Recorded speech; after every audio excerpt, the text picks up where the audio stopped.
Assalamualaikum warahmatullahi wabarakatuh. Selamat pagi dan salam literasi. Kenalkan, saya Hadi Suseno yang akan memandu jalannya acara pada siang hari ini. Yang terhormat Direktur Bank Indonesia, Bapak Heri Indratno. Yang kami hormati Bapak Ibu pimpinan dari berbagai satuan kerja di lingkungan Bank Indonesia. Tentunya narasumber pagi ini Ibu Reda Gaudiamo, dan moderator kita yaitu Ibu Cut Hasna Ausaf. Tentunya Bapak Ibu hadirin yang berbahagia, selamat datang di World Book Day 2026, Connected by Literacy, Building Future Ready Communities. Boleh berikan tepuk tangan yang meriah untuk kita pada pagi hari ini. Baik Bapak Ibu, bersama Perpustakaan Bank Indonesia, pada hari ini kita akan merayakan literasi, bukan hanya untuk membaca, tetapi untuk saling terhubung, belajar, dan mempersiapkan masa depan. Tentunya melalui berbagai rangkaian kegiatan di World Book Day 2026. Sebagai awalan, marilah kita berdoa bersama dengan mengucap basmalah. Bismillahirrahmanirrahim. Semoga seluruh rangkaian kegiatan pada pagi hari ini dapat berjalan dengan lancar dan bermanfaat bagi kita semua. Untuk membuka kegiatan World Book Day 2026, marilah kita sambut bersama sambutan sekaligus peresmian Bank Indonesia Book Community yang akan disampaikan oleh Direktur Bank Indonesia kepada Bapak Heri Indratno. Dipersilakan.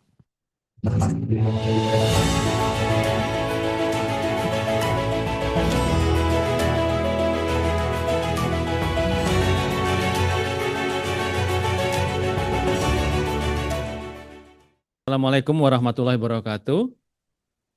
Selamat pagi, salam sejahtera untuk kita semua. Om Swastiastu, Namo Buddhaya, salam kebajikan.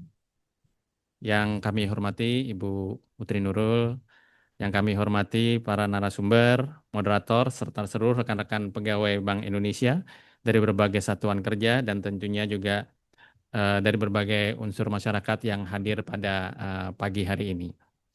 Puji syukur kita panjatkan kehadirat Allah Subhanahu wa Ta'ala, Tuhan Yang Maha Esa, yang atas limpahan rahmatnya sehingga kita bisa hadir pagi ini dalam rangkaian kegiatan World Book Day 2026. Hadirin yang saya banggakan bahwa pada setiap tanggal 23 April dunia memperingati yang disebut Hari Buku dan Hak Cipta Sedunia. Bagi kami di Bank Indonesia Institute, momen ini telah menjadi tradisi tahunan yang kita upayakan selalu dapat memberikan makna di dalam perayaannya. Sejalan dengan hal itu, visi Bank Indonesia Institute untuk menjadi World Class Corporate University, kami memandang literasi bukan sekedar kemampuan membaca, melainkan juga menjadi fondasi utama dalam membentuk ekosistem pembelajaran dan riset yang tangguh. Dan tahun ini di World Book Day 2026, sebagaimana tadi telah disampaikan oleh Mas Hadi, tema yang diusung adalah Connected by Literacy, Building Future Ready Communities. Dan melalui tema ini, literasi menjadi penghubung yang akan menyatukan kita, sekaligus menjadi bekal utama agar diri kita senantiasa terbuka, inklusif, dan siap menghadapi tantangan di masa depan. Langkah transformasi tersebut sebagai pijakan untuk mewujudkan upaya perpustakaan Bank Indonesia menuju Library 5.0 dengan fokus utama human-centric, yaitu pengembangan teknologi yang dapat meningkatkan pengalaman dalam belajar, berinteraksi, dan bereksperimen yang terpersonalisasi. Bapak Ibu hadirin yang kami banggakan, dalam perayaan World Book Day ini selama 3 hari ke depan, yaitu dari tanggal 4 sampai dengan 6 Mei 2026, kita akan menjelajahi berbagai dimensi literasi, mulai dari penulisan, ekonomi digital, penggunaan AI secara kreatif, menjaga kesehatan mental, hingga self-improvement. Kami mengajak Bapak Ibu sekalian untuk terus meramaikan Books and Food Festival serta berpartisipasi dalam donasi buku sebagai wujud kepedulian sosial kita. Eh, Dapat Bapak Ibu ketahui nanti di area di lobi di bawah tersedia berbagai booth dari berbagai penerbit dan juga tadi jangan lupa food festivalnya juga sudah disiapkan teman-teman. Dan untuk memperkuat interaksi dan kolaborasi lebih lanjut, hari ini Perpustakaan Bank Indonesia membentuk sebuah wadah bagi para pencinta buku. Wadah itu kami sebut dengan Bank Indonesia Book Community atau disingkat BIBC, atau yang kita beri nama sebutan Bibliosfera. Wadah ini diharapkan menjadi motor penggerak literasi di Bank Indonesia, menyatukan para pencinta buku, dan juga perpustakaan akan senantiasa mendukung serta memfasilitasi kreativitas dan upaya-upaya kegiatan literasi teman-teman Bibliosfera. Salah satu bentuk dukungan tersebut yaitu kami akan berencana untuk menambah ruang baca yang representatif bagi komunitas yang kita bentuk ini. Maka dari itu dengan mengucap Bismillahirrahmanirrahim, kami resmikan Bank Indonesia Book Committee dan membuka rangkaian acara World Book Day 2026.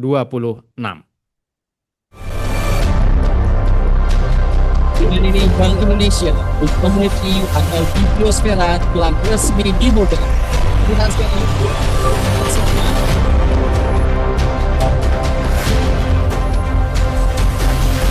sambutan kami. Selamat merayakan literasi. Semoga langkah kita dalam membangun bangsa yang cerdas dan berbudaya senantiasa diberkati oleh Tuhan Yang Maha Kuasa. Wassalamualaikum warahmatullahi wabarakatuh. Waalaikumsalam warahmatullahi wabarakatuh. Terima kasih banyak Bapak Heri. Kami persilakan untuk dapat kembali ke tempatnya. Sekali lagi kami ucapkan terima kasih telah memberikan sambutan sekaligus meresmikan Bank Indonesia Book Community.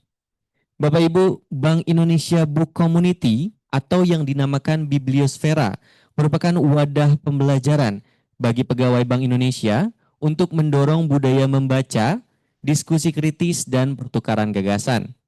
Berbagai kegiatan Bibliosfera diharapkan dapat memperluas perspektif, meningkatkan kemampuan analisis, serta mengaitkan literatur dengan dinamika ekonomi dan kebijakan Bank Indonesia, sekaligus memperkuat peran perpustakaan Bank Indonesia sebagai knowledge hub dan learning enabler dalam mengembangkan kapasitas intelektual pegawai Bank Indonesia.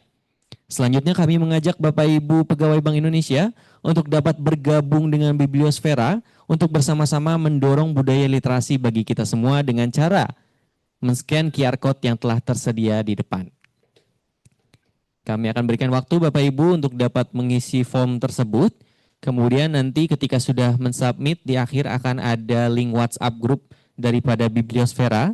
Kami persilakan Bapak Ibu untuk dapat langsung bergabung dengan WhatsApp grup tersebut. Kami informasikan lagi untuk grup ini hanya untuk pegawai Bank Indonesia.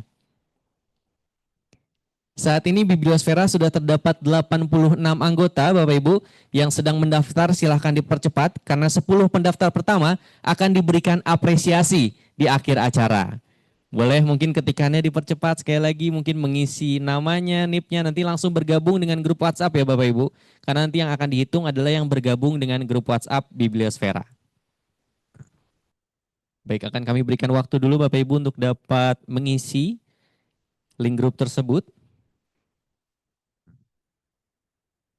Nantinya di dalam grup tersebut juga akan ada informasi mengenai kegiatan World Book Day yang diselenggarakan selama beberapa hari ke depan.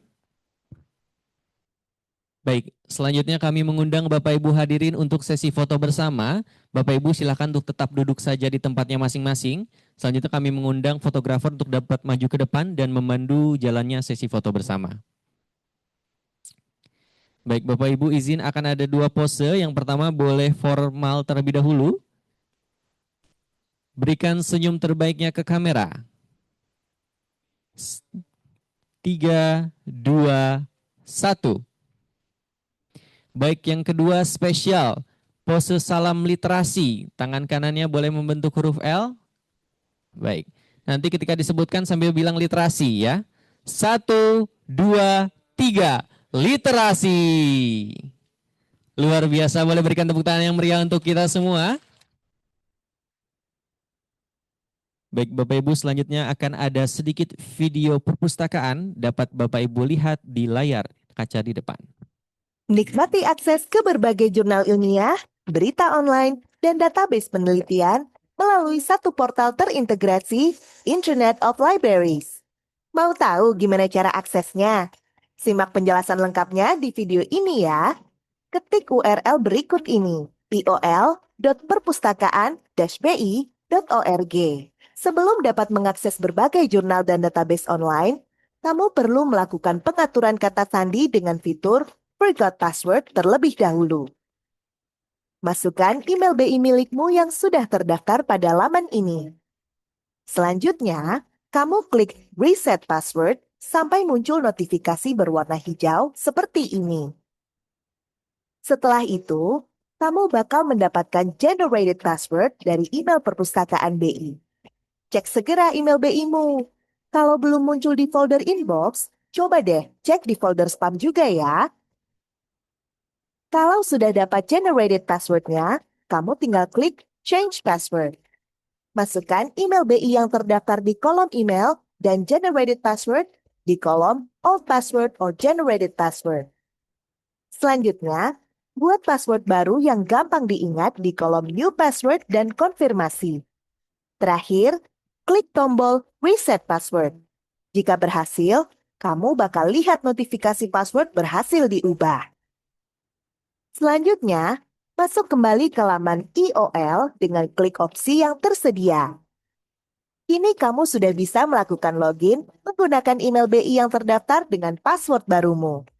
Pastikan memasukkan email dan password yang sesuai ya, kemudian klik sign in. Nah, ini adalah tampilan utama dari Internet of Libraries. Kamu bisa memilih berbagai sumber bacaan terpercaya sesuai dengan kebutuhanmu. Mulai dari jurnal online, database online, hingga online news. Semua tersedia di dalam satu portal terintegrasi ini. Coba akses salah satu jurnal online yuk. Pertama, pilih jurnal yang kamu inginkan, seperti Emerald Publishing. Di halaman ini, kamu akan melihat username dan password untuk mengakses jurnal tersebut. Cara mengaksesnya sangat mudah. Kamu hanya perlu klik tombol Open Website yang akan membawa kamu ke situs web terkait. Setelah itu, klik tombol login, lalu masukkan email dan password dengan klik tombol copy nama pengguna yang tertera di IOL dan klik kanan plus paste atau kombinasi tombol kontrol plus V. Lakukan hal yang sama untuk password. Setelah itu, klik login dan kamu siap untuk mengakses jurnal yang telah dilanggan dari Emerald Publishing. Kalau kamu ingin mengakses jurnal online, database, ataupun online news lainnya, kamu bisa melakukan langkah-langkah yang sama. Untuk informasi lebih lanjut, hubungi Perpustakaan BI melalui email pusriset@bi.go.id atau melalui telepon 301-8245 atau 8216. Kamu juga dapat mengakses Internet of Libraries melalui aplikasi Microsoft Power Apps yang terhubung dengan email Bank Indonesia loh. Cukup klik menu aplikasi, pilih opsi semua, lalu gulir sedikit ke bawah hingga kamu menemukan Internet of Libraries. Baik Bapak Ibu yang berbahagia, selanjutnya kita akan memasuki sesi yang menarik, yaitu sesi utama pada hari ini, yaitu talk show Alive Between Pages, membaca, bermimpi, dan menulis. Sebuah sesi yang akan mengajak kita melihat bagaimana membaca dapat membuka mimpi dan bagaimana mimpi diwujudkan dalam melalui tulisan. Kami mengundang Bapak Ibu untuk berpartisipasi, nantinya aktif untuk sesi tanya jawab, karena bagi Bapak Ibu yang bertanya, telah kami sediakan apresiasi di akhir rangkaian acara. Selanjutnya untuk memandu jalannya diskusi, kami mengundang moderator kita yaitu seorang asisten manajer dari Departemen Surveillance Makroprudensial, Moneter, dan Market Bank Indonesia, kepada Ibu Cut Hasna Ausaf. Kami persilakan.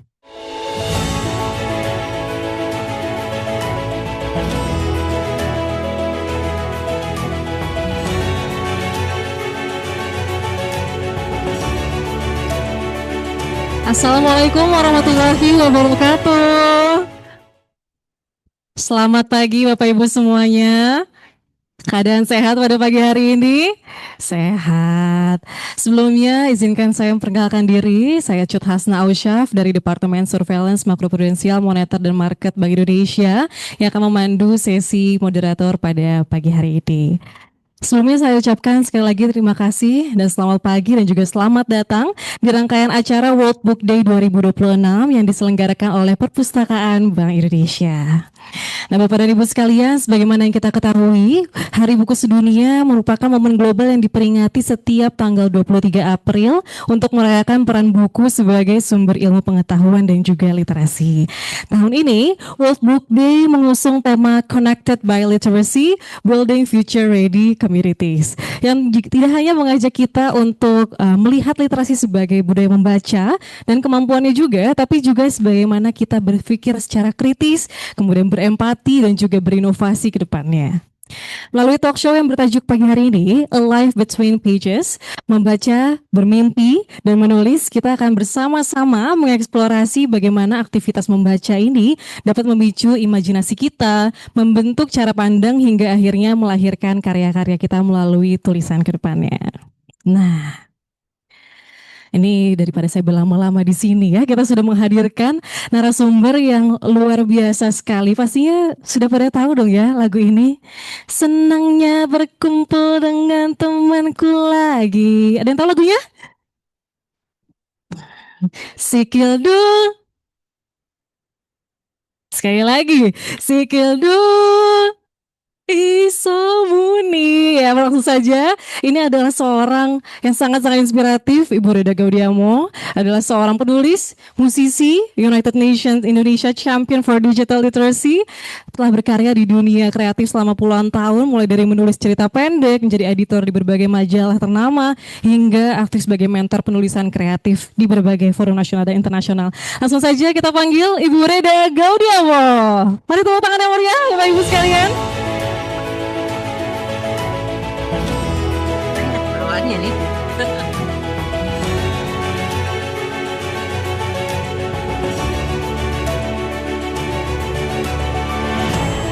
Selamat pagi Bu Reda. Selamat pagi Bapak Ibu semua, teman-teman yang sudah mendaftar, sudah datang. Terima kasih sudah mengajak saya ke sini. Terima kasih. Apa kabar Ibu pada pagi hari ini? Baik, alhamdulillah baik, terima kasih. Ini kali pertama kah Ibu ke BI atau sebelumnya? Kali kedua. Kali kedua. Waktu pertama ke sini bagian depan itu belum sebanyak ini bukunya, bagian ini juga belum sebanyak ini. Udah lama sekali. Udah lama sekali Ya. Tahun 2006, 2007 gitu. 20 tahun lamanya. Belum, saya juga masih SD. Iya. Baik, kalau Ibu mungkin mau perkenalkan diri terlebih dahulu Ibu Reda sedikit. Tadi saya sudah perkenalkan Ibu sih. Oke. Halo semuanya, saya Reda Gaudiamo. Saya menulis dan sejak 2018 saya menjadi penulis full time. Tadinya saya bekerja juga di kantoran sejak bahkan mulai sebelum lulus, dan baru berhenti tahun 2017 31 Desember. Sejak itu saya pikir jadi penulis dan musisi dan melakukan hal-hal yang buat hati senang. Keren, tepuk tangan dulu untuk Ibu Reda, teman-teman semuanya. Terima kasih. Nah, kan di sesi pada pagi hari ini kita akan membahas lebih lanjut nih ya Bu Reda ya. Bagaimana sih membaca, kemudian proses membuka imajinasi kita, kemudian bagaimana juga kita bisa menuangkan dalam tulisan-tulisan ke depannya, dan hingga kita akhirnya bisa berinovasi seperti itu Bu Reda. Nah, mungkin boleh kita sharing sedikit nih ya. Tadi ada pesan katanya jangan kebanyakan ngobrol kitanya ya Bu Reda ya, agar ingat juga bahwa teman-teman pasti banyak yang punya pertanyaan juga untuk Ibu. Nah, mungkin yang pertama nih Bu ya, kita eksplor terlebih dahulu. Menurut pengalaman Ibu sendiri, bagaimana sih membaca itu bisa membantu kita sebagai manusia itu berpikir dan juga membuka imajinasi? Nah, terutama nih ya kalau mungkin di Bank Indonesia atau di pekerja kantoran lainnya kan biasa kita mungkin membaca pergerakan pasar, membaca pergerakan ekonomi. Nah ini di sela-sela aktivitas ya, betul. Gimana Ibu Ya, kira-kira?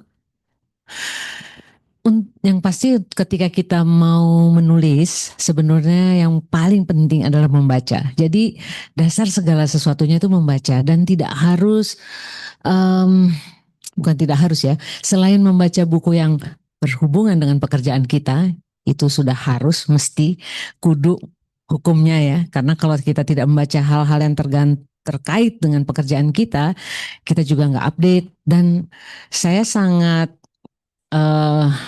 mendukung bentuk bacaan apapun. Jadi tidak harus bentuknya buku. Sekarang kita terima bahwa buku juga bentuknya digital, e-book dan atau audiobook. Itu sangat sah disebut buku juga. Jadi kalau orang bilang harus baca buku yang lembaran ras, iya betul, tetapi buku dalam format apapun pada dasarnya penting dan harus dibaca. Kalau untuk pekerjaan pasti menambah wawasan kita, tetapi kalau yang untuk menambah rasa, membuat kita mungkin tenang, emosi lebih aman sedikit gitu. Bacalah fiksi atau buku-buku yang memanggil imajinasi kita, yang memanggil rasa kita juga. Dan kalau kita bicara tentang buku yang memanggil rasa atau memperkaya emosi kita, menambah empati kita, itu bentuknya pun apa saja. Tidak harus novel-novel berat gitu. Kadang-kadang ada orang yang bilang bahwa suka bertanya kepada temannya gitu, udah baca tetralogi Pram belum? Terus kalau yang jawab bilang belum, terus kayak langsung belum baca gitu, kayaknya tidak masuk kelas gitu kayaknya. Nggak ada kayak gitu dalam membaca. Saya percaya bahwa kita itu pasti punya jodoh dengan buku yang memang cocok sama kita. Jadi tidak harus teman kita baca tetralogi Pram lalu kita harus baca itu. Tidak harus kita ngelihat teman kita membeli Babelnya R.F. Kuang gitu ya, udah jadi, mungkin kalau kita beli jadi bantal gitu ya. Tapi yang penting baca, supaya apalagi dulu zaman kuliah ya, kalau lihat cowok di koridor mahasiswa gitu pegang koran Kompas atau majalah Tempo gitu, kita ngerasa ya Allah keren banget gitu. Kalau sekarang mungkin lihat dia pegang R.F. Kuang atau di story-nya dia pasang Babel gitu, atau apa tuh waktu itu kura-kura berjanggut dan juga kayak bantal juga, itu kayaknya oh dia keren banget dan kita harus ke situ. Enggak harus. Bahkan membaca Asterix komik itu, Obelix, Asterix dan Obelix, Tintin, baca komik Mahabharata, itu juga sudah membaca dan itu tetap ada isinya gitu. Jadi bacalah apa yang pertama kali membuat kita tergoda, yang membuat kita kepingin baca. Membaca buku bergambar cerita anak-anak pun itu sudah membaca dan itu sudah menumbuhkan rasa. Yang penting kita membaca dan itu pasti membuka pikiran kita dengan cara yang kita pahami dan cara yang paling pas sama kita. Jadi sesudah itu ketika pikiran terbuka, kita juga akan baca satu buku, kepingin baca buku lain dan menambah dan itu pasti membawa efek pada kita dalam bentuk apapun gitu. Menurut saya sih. Mudah-mudahan menjawab ya. Menjawab. Jadi sebenarnya baca apapun ya Bu ya. Iya. Sesimpel kolom rubrik yang kecil-kecil gitu ya, mungkin di majalah atau mungkin ada di koran. Iya. Istilahnya jangan book shaming gitu kali. Iya, betul. Bukunya setipis apapun gitu ya. Ada orang pernah bilang gini, membaca buku itu seperti kita mau mengajarkan orang atau anak kita berdansa, menari gitu. Ketika kita dengarkan lagu, kita jangan mengharapkan dia langsung bisa balet gitu, kakinya di ujung-ujung itu. Enggak, dia ngikutin irama tak tak tak tak, itu aja udah dansa. Maka begitu juga dengan buku. Ketika kita sudah membaca buku, meskipun itu buku bacaan anak kita, ponakan kita, buku bergambar, itu pun sudah membaca. Dan mari kita mulai dari situ gitu. dari tulisan-tulisan simple ya, tulisan-tulisan kecil itu juga ya. Nah, apalagi kan kalau sekarang itu udah eranya sosial media banget ya Bu Reda ya. Jadi attention span-nya juga mungkin untuk membaca buku tuh agak butuh waktu gitu ya. Ya. Ada tips kecil nggak sih Bu untuk mulai membaca dulu gitu ya, kira-kira membiasakan membuat itu jadi habit di tengah kesibukan sehari-hari itu ya terutama. Kalau saya nggak tahu apakah ini bisa teman-teman terapkan ya. Kalau saya mengusahakan ketika masuk WC gitu, kamar kecil, saya bawa buku atau naik kendaraan umum. Saya sangat suka naik kendaraan umum. Nah, itu handphonenya ditaruh. Saya selalu mengupayakan ada buku di tas saya, kecil aja gitu. Termasuk buku apapun, buku cerita anak. Kadang-kadang saya masih punya buku Enid Blyton tuh seri kumbang kecil-kecil segini. Pokoknya apa yang bisa masuk di tas itu bawa dibaca. Em, Biasanya cuma paling 5 menit, ternyata bisa lanjut gitu. Jadi mulailah dengan sesuatu yang sederhana, dengan nggak usah ambisius, nggak usah. Kita ambisi di tempat lain aja. Tapi baca buku 5 menit saja dalam sehari, 10 menit itu pun sudah sangat membantu kita melatih daya tahan untuk bisa membaca lebih banyak. Berarti dimanapun berada ya mungkin usahakan untuk ada carry buku ya Bu ya, sekecil Atau apapun. audiobook, dengerin Audiobook podcast yang betul. dibacakan itu juga menarik. Tapi dengar aja, jangan sembari dengar terus tangannya scrolling ya, sama juga bohong ya. Gitu. Intinya meningkatkan attention span juga ya Bu ya. Iya, Tentunya iya. bisa lebih fokus ya dampaknya untuk kita tidak hanya dalam membaca tapi juga mungkin bekerja dan melakukan aktivitas-aktivitas lainnya. Nah ini kan tadi soal membaca, membangun habit dari start with something small, kemudian baca buku yang lebih tebal dari 5 menit, 10 menit, 20 menit. Nah transisi dari mungkin kalau Ibu Reda sendiri nih ya, udah membaca kemudian terbuka mungkin imajinasinya dan akhirnya menulis. Ya. Nah, kalau proses kreatif Ibu sendiri gitu ya dalam dari pembaca, habis itu ada imajinasi dan kemudian akhirnya menulis itu dari menemukan sebuah ide ya hingga akhirnya membuat karya-karya Ibu yang luar biasa sekarang ini. Bagaimana sih pengalaman-pengalaman Ibu di dalamnya? Kemudian adakah pengalaman-pengalaman personal sendiri yang membangun itu, Bu? Saya orangnya suka nguping ya Bapak Ibu. Kalau lagi naik kendaraan umum tuh saya pasang earphone gitu masuk. Tapi earphone-nya nggak nyangkut kemana-mana sebenarnya. Jadi earphone cuma masuk ke tas aja. Jadi sebenarnya saya bisa mendengar sekeliling saya karena earphone saya tidak nyangkut ke handphone. Di handphone tidak ada bunyi apa-apa. Nah itu saya pakai buat orang sebelah ngomong apa ya gitu. Biasanya pasti ada orang bercerita dan cerita itu sering saya rekam di kepala terus nanti jadi ide. Saya selalu yakin dan percaya bahwa kita semua ini di ruangan ini punya kemampuan menulis dan bisa menemukan idenya dari apa saja, dari apa aja gitu. Bisa dari dengar kubikel sebelah ngomong apa, tentu saja tidak usah disebut namanya siapa ya gitu. Terus bisa tentang barang-barang yang ada di rumah, bisa tentang apa yang kita lihat di jalan. Beranikan diri untuk berimajinasi. Misalnya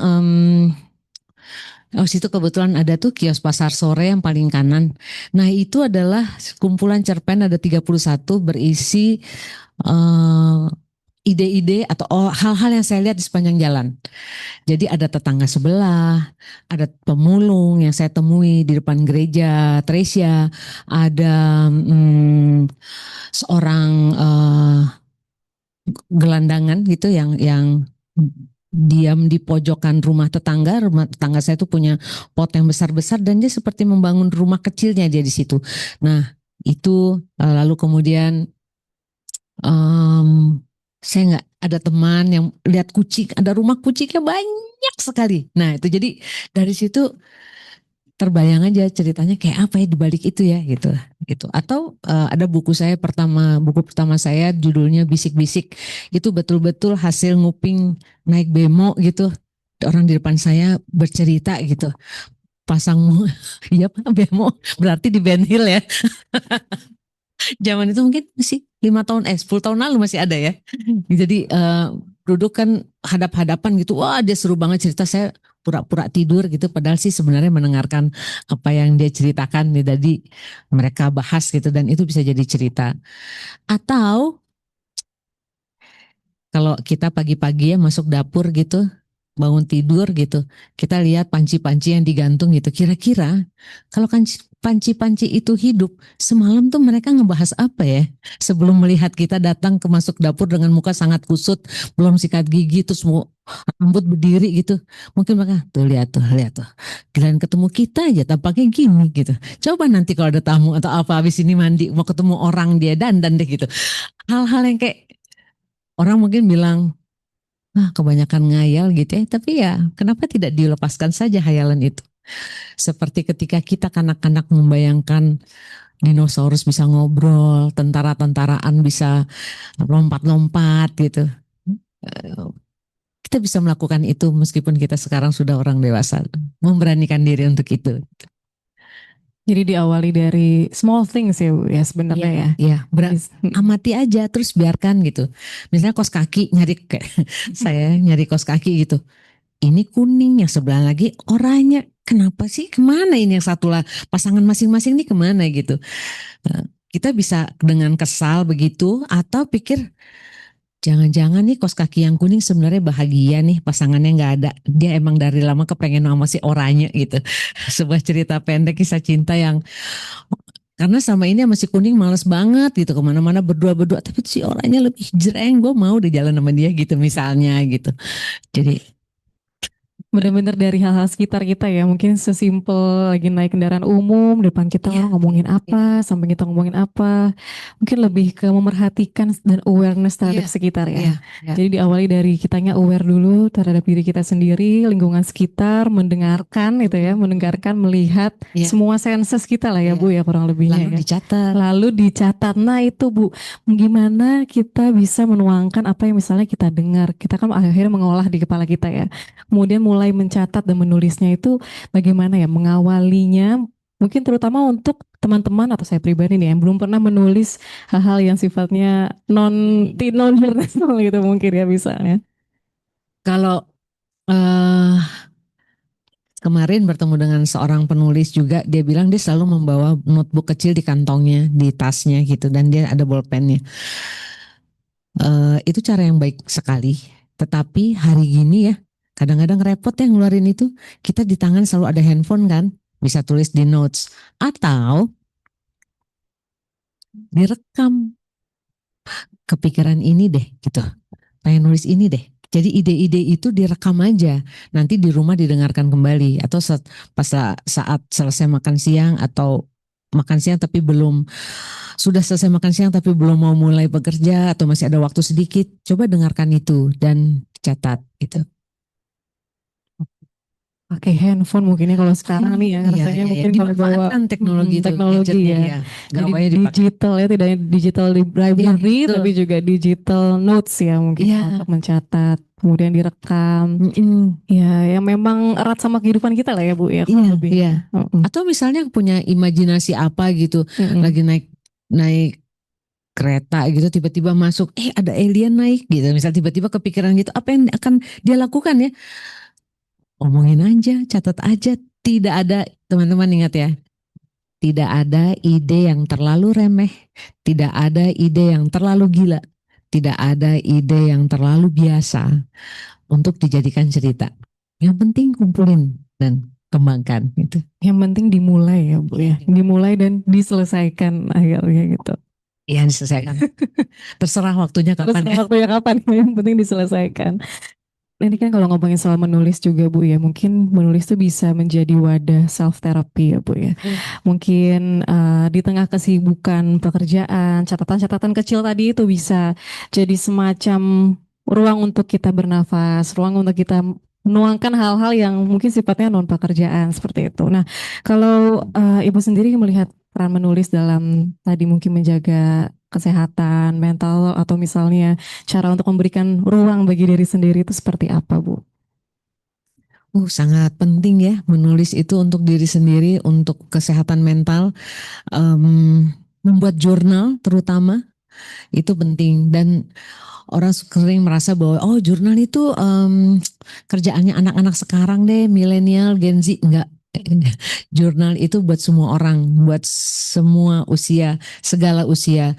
Dan Kita tidak harus menulis jurnal yang aduh dikasih hiasan-hiasan, digambar-gambar kalau bisa bagus. Tapi kalau tidak juga tidak apa-apa. Tulis aja apa yang dirasa, yang dipikirkan, yang dikhawatirkan terutama. Sekarang banyak orang bilang overthinking itu ya. Ditulis yang overthinkingnya itu apa? Kekhawatirannya apa? Itu ditulis. Biasanya itu akan berkurang. Jadi tahun 2000 pas kita COVID itu berapa? 2020 21 ya. 2020 awal-awalnya saya ada seorang yang kepingin yang menghubungi dan dia bilang saya harus membuat jurnal. Saya bilang kenapa harus? Karena psikiater saya bilang kalau saya tidak mulai menulis sekarang maka menulis jurnal itu adalah salah satu terapi supaya saya tidak mendapat tambahan obat. Jadi dia sudah minum obat dan dokternya bilang kalau kamu tidak menulis dan terus penuh di kepala, ini obatnya saya nggak tahu mau obatin apa lagi. Kalau dosisnya dinaikkan bisa berbahaya buat kamu. Dia bilang jadi cobalah menulis, cobalah menulis. Jadi dia menghubungi saya untuk belajar menulis. Jadi belajar menulisnya itu benar-benar dari dia bilang saya nggak tahu menulis apa. Ya udah mari kita menulis apa yang ada di kepala sekarang. Khawatir dia bilang. Oke tulis. Tulis apa? Tulis, saya sedang khawatir. Khawatir apa? Saya khawatir saya gila. Dia bilang, oke, saya berpikiran itu karena saya memikirkan, tulisin semua. Wah, langsung baru kami kelas online kami baru berjalan 5 menit, totonya dia diam aja di sebelah sana. Saya, ini videonya nyala nggak ya? Jadi saya tanya, iya saya sedang nulis gitu. Jadi dalam pertemuan itu tiba-tiba dia bisa menulis 5 halaman dan menulis pakai tangan. Nah habis itu dia bilang, saya boleh nerusin lagi nggak? Oh boleh, tapi jangan sekarang ini di force ya, dipaksakan sampai siang sejam gitu. Sekarang keluar apa gitu. Saya bilang saya tidak punya pengetahuan sebagai psikolog, saya bukan psikolog, bukan psikiater. Saya tahu adalah menulis. Buat saya menulis menyenangkan. Kalau buat kamu menenangkan, menulislah. Besoknya kami ketemu lagi, dia bilang saya udah 12 halaman nulis. Oke, mari kita nulis lagi. Hari ini apa? Mimpi saya buruk sekali tadi malam. Oke, mari kita cerita tentang mimpi kamu. Apa aja tuh dia? Dia itu sebenarnya seorang artis, seniman, ada lulusan Brussels, Belgia. Dia itu depresi berat, anxiety berat, lalu kemudian hampir bunuh diri dari gedung tempat dia tinggal sehingga dia harus diobati dan sebagainya gitu. Lalu dia tidak bisa sama sekali melukis. Padahal dia sekolah itu dan dia master untuk itu. Dan ketika dia hampir terjun itu karena dia mau pameran tapi nggak bisa ngapa-ngapain. Nah setelah kami selesai sesi saya tidak dengar kabarnya lagi. Kami ketemu cuma 5 kali. 8 bulan kemudian saya terima undangan dia akan pameran. Jadi menulis memang segawat itu gitu. Menulis memang bisa membantu kita untuk hal-hal yang kita perlukan gitu. Tidak hanya untuk kreatif, tidak hanya untuk cari uang, tidak hanya untuk namanya tercatat di sebuah buku yang dicetak sekian ribu gitu. Tapi buat ketenangan hati, buat bisa tidur nyenyak, buat bisa ibarat kopi ya gitu, ampasnya bisa turun sedikit. Nah, menulis memang seperti itu gitu. Jadi menulislah. Ini menarik ya Bu ya. Jadi awal menulis itu apa yang difikirkan atau yang dirasa dulu ya Bu ya? Iya, sebenarnya itu yang paling sederhana. Karena kita pasti punya pemikiran akan sesuatu. Jadi kadang-kadang kalau di kelas nulis saya gitu, orang suka, ayo kita mulai nulis. Nulis apa? Apa aja? Apa aja tuh apa aja Bu? Gitu misalnya gitu. Ya kamu tulis. Saya disuruh nulis apa aja dan saya tidak tahu nulis apaan. Dikiranya gampang nulis itu. Mulai aja dan gitu. Kesal banget nih. Dimana waktunya cuma 5 menit lagi. Emang saya bisa gitu. Tulislah itu. Dan habis itu totonya berikutnya. Saya kayaknya mau nulis tentang anak saya deh. Kayaknya saya mau nulis tentang pacar saya deh. Atau apa. Jadi tapi yang penting itu keluar aja dulu. Kerannya dibuka dulu kerannya gitu. Segampang itu sebenarnya. Sesederhana itu. Karena kan mungkin kadang kita mau mulai menulis, tapi ya itu tadi mungkin seperti peserta ibu ya, nggak tahu mau nulis apa, saya juga disuruh nulis juga saya bingung, Iya, cuma betul, sebentar lagi waktunya ya Iya, kan? jadi sampai ada yang bilang, saya bete banget loh Bu, tulis terus bete. Saya bete banget disuruh nulis, saya di sini dipaksa ibu saya ikut, sebel banget deh, dikirain saya nggak ada kerjaan lain. Dia nulis itu, ngomel panjang gitu, terus bang, udah selesai 5 menit. Kita tidak bicara soal isi ya, tapi kita bicara soal membuka keran itu dulu, keran untuk menulis. Nanti habis itu kayak, oh bisa kok nulis ternyata. Habis itu nulis yang lain, nulis tentang barang kesayangan, buku yang habis dibaca, film yang habis ditonton, atau cowok yang lagi digebetin gitu, atau cewek yang lagi ditaksir tapi nggak nengok-nengok gitu ya, kan? Apa aja gitu. Misalnya tadi nih Bu ya, kerannya sudah kita buka, kita udah mulai menulis, tapi kita bingung mau melanjutkan. Itu kira-kira apa yang bisa kita gunakan sebagai trigger untuk melanjutkan itu ya Bu? Misalnya pertanyaan-pertanyaan yang perlu ditanyakan ke kita. Misalnya saya udah nulis nih, terus saya stuck gitu misalnya. Nah itu apa yang kira-kira kalau dari Ibu tipsnya untuk dilakukan?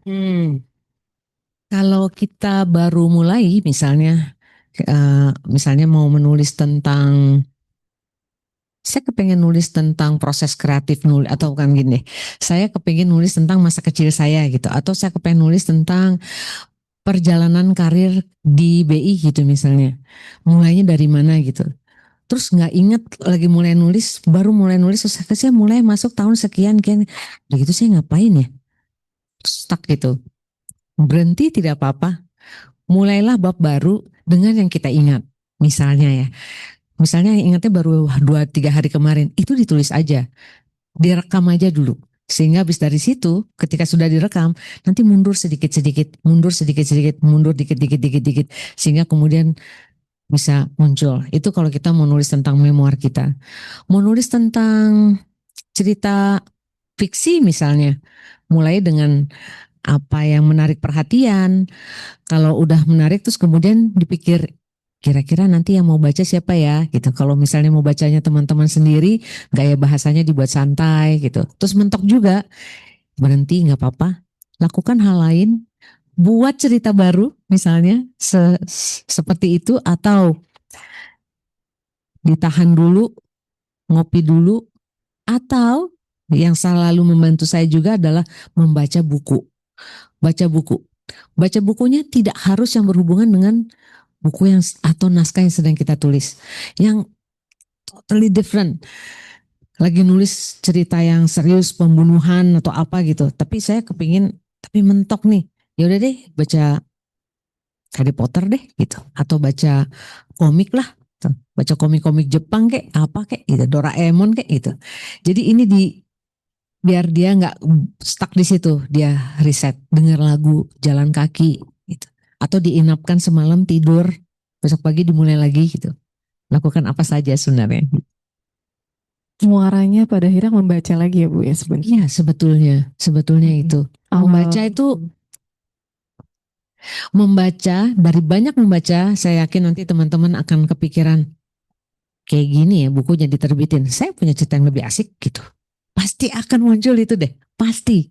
Gitu. Jadi dari banyak membaca kita lihat, oh bisa ke situ larinya. Oh ada ya orang yang mau ngebaca buku seperti ini gitu. Jadi salah seorang penulis, ada satu buku yang penulisnya sempat saya bantu, saya mentoring gitu ya. Jadi dia baca buku-buku, dia sangat suka buku-buku memoir. Lalu pada satu hari dia pulang ke kampungnya dan dia lihat anak-anak yang seperti dia zaman kecil, yang nggak tahu mau jadi apa. Terus saya cerita, saya pengen deh anak-anak itu punya pandangan, punya pilihan karir gitu, punya masa depan gitu. Dia bilang, oh oke, saya bilang gitu. Terus dia ceritakan pengalamannya. Saya bilang, tulis itu. Tapi saya anak kampung. Tapi lihat di mana kamu sekarang berada. Dia adalah ajudannya Pak Jokowi sebelum Pak Jokowi berakhir ya, kalau nggak salah. Tapi apa ada yang mau baca buku saya? Saya bilang setiap buku yang ditulis itu pasti ada jodohnya. Apalagi ini tentang anak-anak dan di kampungmu. Paling tidak anak-anak di kampungmu akan membaca ini. Oke deh gitu. Terus dia mencoba menulis. Dia kemudian dia dapat beasiswa di Pokok, dia masuk Kopassus, kemudian jadi ajudannya presiden, kemudian dia akhirnya sekarang dapat S2 di Melbourne.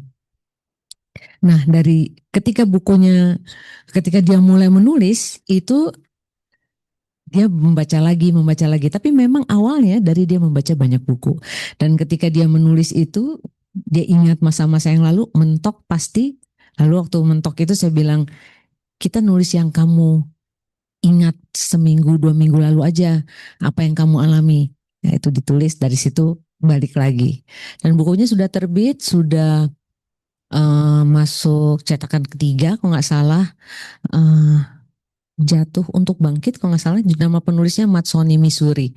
Dia adalah ajudannya Pak Jokowi di era yang di masa yang kedua kalau nggak salah. Dan itu buku pertamanya, dia tidak pernah menulis sebelumnya. Dan bukunya dan itu diterbitkan bukan dengan gaya POD yang orang mesen dia menjual sendiri ya teman-teman, enggak. Jadi naskahnya itu saya kirimkan ke beberapa penerbit dan ada satu penerbit di Jogja yang naksir banget sama buku itu, langsung menghubungi Matsoni dan mereka langsung deal sendiri dengan Matsoni dan kemudian terbit dan dibawa ke festival-festival buku, menjadi salah satu buku yang jadi favorit di banyak sekolah-sekolah gitu. Setiap buku ada jodohnya gitu ya Bu ya. Jadi pada saat menulis tuh mungkin awalnya dari entah pengalaman pribadi atau misalnya ide-ide kreatif no matter how small itu ya. Kemudian kita coba lihat tujuannya gitu mungkin ya Bu ya. Sebenarnya tujuannya mau ditujukan untuk siapa atau mau kemana. Paling gitu ya. tidak kita kepikiran satu orang aja yang bakal bisa membaca buku itu dan bermanfaat buat dia. Satu orang aja, nggak usah pikirin oh saya kepengen bestseller nih, enggak begitu. Kita menulis buku untuk satu orang yang kita pikir ini akan asik buat dia gitu. Nah kalau mindset ini apakah juga Ibu terapkan dulu waktu mungkin mulai menulis buku-buku Ibu atau misalnya mungkin ini Nawila nih ya kan membekas sekali di banyak hati masyarakat gitu ya di Indonesia, semua ikut terbawa suasananya, semua juga akhirnya jadi membaca juga nih Bu. Nah itu apakah itu juga yang membuat Ibu awalnya menuliskan pengalaman-pengalaman Ibu ya tentunya di situ ya, mungkin boleh cerita sedikit Bu. Oke, Nawila itu saya tujukan untuk teman-teman sepantaran saya pada masa itu, yaitu ibu-ibu new parents. Jadi parents yang umurnya punya anak umur 4-5 tahun. Karena pada waktu itu saya menulisnya ketika anak saya berumur segitu. Saya merasa pada waktu itu problem saya adalah anak saya pulang dari bermain lalu dia bertanya agamanya apa. Buat saya itu mengejutkan karena waktu saya kecil saya nggak mikirin itu ya gitu. Saya umur 4-5 tahun saya main aja gitu. Nah waktu dia pulang saya tanya kenapa kamu bertanya agamamu, dia bilang karena teman yang itu yang kami baru pindah rumah, temannya itu nggak mau main kalau agama saya tidak sama dengan dia. Terus saya bilang ini pasti bukan hasil pemikiran anak itu sendiri, ini pasti pemikiran hasil apa yang disampaikan oleh orang tuanya. Jadi saya kepingin ngomong sama orang tuanya anak itu gitu untuk bilang dulu kita bisa main dengan siapa saja dan kita nggak nanyain KTP orang tua kita gitu. Kita bisa main dengan orang dari pulau manapun, warna kulit apapun, rambut seluruh sekeriting apapun gitu, dan agamanya apapun. Dan kita main aja gitu. Kenapa sekarang kita membuat anak kita harus memilih-milih bermain dengan siapa gitu. Nah dari situlah terus saya pikir saya kepingin mengajak teman-teman saya mengingat masa kecilnya gitu. Dan saya ingin mereka, terutama ibu yang satu itu, untuk kembali ke masa ketika kami kecil. Sesantai ini loh gitu. Nah jadi waktu kecil, saya ingat masa kecil saya bersama Farida. Farida itu nyata banget orangnya, masih di Surabaya sampai sekarang. Rumahnya segede banget gitu. Jadi kalau sore, karena saya punya adik yang kurang sehat masa itu, jadi Kalau habis mandi, ibu saya akan repot kalau ngejaga anak yang satu ini yang pecicilan. Jadi sudah main ke rumah Farida. Tapi di saat saya main ke rumah Farida, Farida sibuk mengaji. Oh ya sudah saya ikut mengaji aja gitu. Toh ibu saya bilang, kok ibu saya yang mengirim ke sana kan? Dan ibu saya tahu kok setiap hari ada kegiatan mengaji di situ. Ya udah ngaji gitu. Nah ketika agak kelamaan gitu loh, ternyata kok pada sholat punya mukena gitu, saya nggak punya. Oh saya punya sesuatu yang mirip dengan itu, gitu yaitu spray yang lagi dijemur di belakang rumah, ya pakai itu gitu, pakai gitu. Terus kayak semua lancar-lancar dan baik-baik saja gitu sampai tiba-tiba ibu saya nyusul dari belakang dan marah gitu. Bukan karena saya mengaji dan bukan karena saya menggunakan baju seperti mukena itu, bukan. Tapi karena spray itu baru dicuci. Zaman itu tidak punya mesin cuci. Nyuci itu pakai papan yang kayu itu ya kan, gilesan. Nah, terus supaya putih kan pakai blau ya Pak. Aduh, itu terus supaya dia licin pakai kanji. Jadi prosesnya banyak banget. Jadi kalau nyuci spray itu harus hari khusus ketika cucian yang lain tidak banyak. Jadi si Mbok tuh konsentrasi hanya pada spray. Udah setengah mati gitu, bawa kotor banget gitu. Jadi saya dihukum karena mau melakukan itu. Besoknya ya harus bantuin Mbok nyuci. Bawa gitu. Jadi dan ibu saya tidak pernah membahas kenapa saya melakukan itu. Kenapa kamu ke sana? Besoknya ya saya balik lagi. Saya bahkan punya Quran sendiri, ada tatakannya, ada lidinya gitu. Nah, nanti hari Minggu Farida datang jadi tukang palak gambar sekolah minggu. Minta gambar mana gitu. Ya saya kasih gambar sekolah minggu sama dia ditempel-tempel di lemarinya. Ibunya lihat gambar itu. Santai aja. Ya, sekarang dia udah naik haji 2 kali. 2 tahun 2023 dia umroh tinggal 3 bulan dia di sana, lama banget. Terus jadi kakaknya wali Quran di Jawa Timur. Di Madura mereka punya pesantren. Jadi memang dari situ saya kepingin bilang kepada teman, kita balik lagi kepada temannya itu, ibunya teman anak saya itu. Jadi saya pikir dengan pengalaman seperti itu gitu, tidak membuat saya berpindah agama, tidak membuat Farida pindah agama. Kami bermain dan urusan iman itu emang urusannya ke sana gitu. Jadi bukan urusan, ya KTP adalah urusan administrasi, tetapi yang ada di sini dan ada di sini itu urusannya sama yang di atas gitu. Saya pengen itu sebenarnya. Jadi menjawab pertanyaanmu, ya memang Nawila ditulis untuk ibu yang satu itu di depan rumah saya tinggalnya. Gitu. Ibu itu sudah tahu ya Bu ya. Sudah tersampaikan lah ya pesannya harusnya ya. Ketika saya muat di Blogspot gitu, terus saya di blog, terus kemudian di Facebook. Nah ketika jadi buku, terus baru saya kirim permisi gitu kasih. Itu berarti diawali dari pesan-pesan tersendiri ya Bu ya yang mau disampaikan. Kayak tadi misalnya ke Nawila mau menyampaikan pesan ke ibu tetangga dan ibu temannya anak ibu kan. Aslinya sih berupa tulisan marah-marah gitu di Facebook. Udah tinggal di zaman dulu Facebook ada notes ya, FB notes ya. Udah mau tinggal upload terus mikir, nanti bos saya baca dia kurang bahagia, karyawannya ngomel-ngomel, nggak jadi deh. Cari jalan. Jadi Nawila itu adalah cara ketiga atau keempat yang saya pakai untuk menyampaikan pesan gitu. Awalnya mungkin udah mau ngeklik kirim aja itu ya, marah-marah di Malah Facebook itu. pengennya gitu. Tapi nanti terjadi hal-hal lagi, janganlah. Jadi menulis itu memang media yang bisa digunakan untuk banyak hal ya Bu. Iya, Banyak sangat sekali, banyak bisa. hal.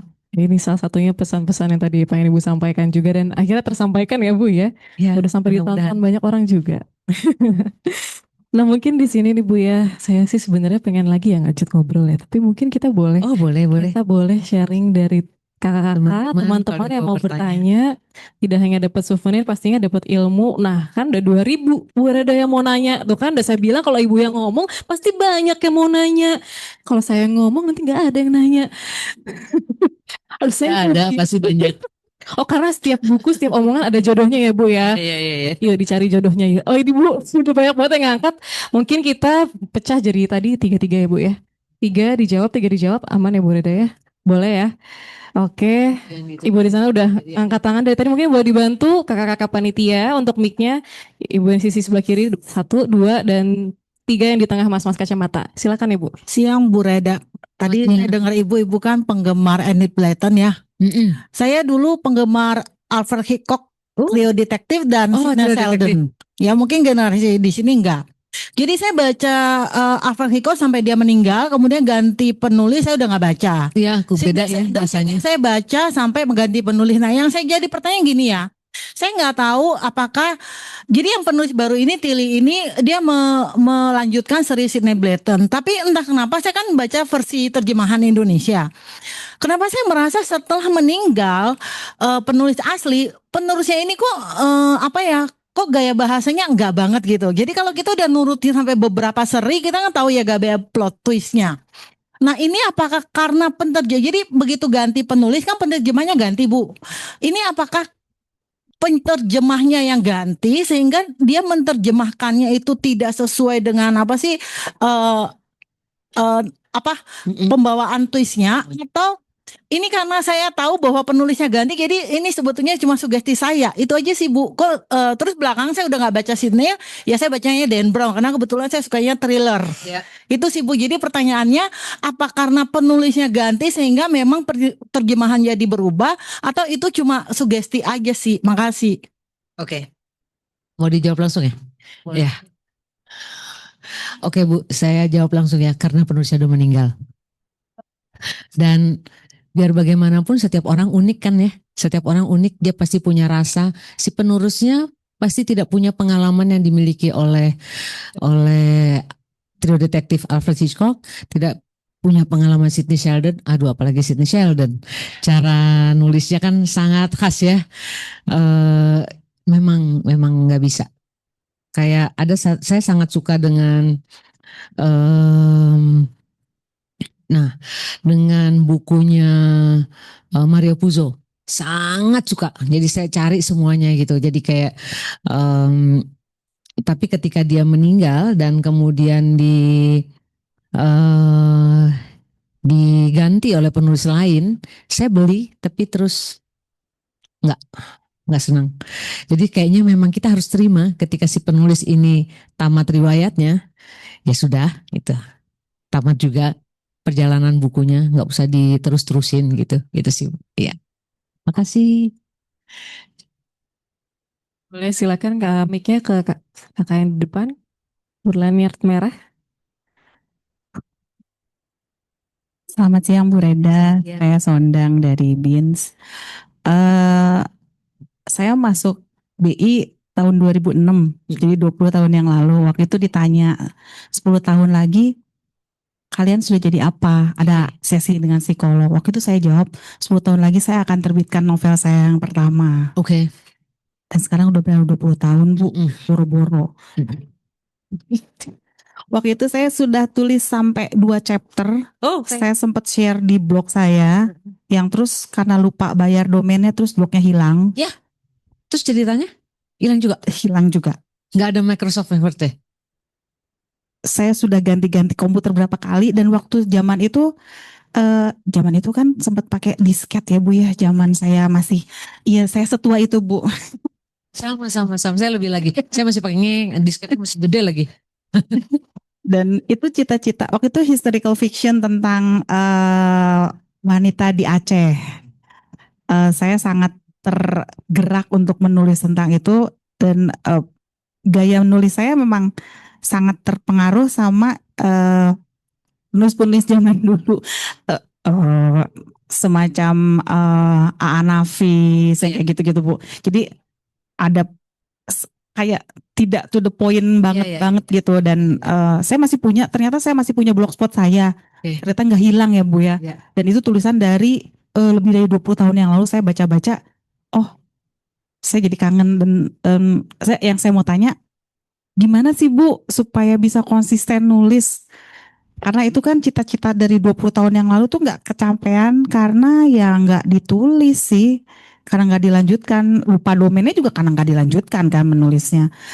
Nah, untuk bisa konsisten mood nggak mood kan, kalau nunggu mood ya kapan ya Bu ya? Namanya juga orang kerja, nggak pernah mood Bu. Capek. Mood dikit, hilang moodnya. Oke. Tengah kerjaan. Gitu Bu.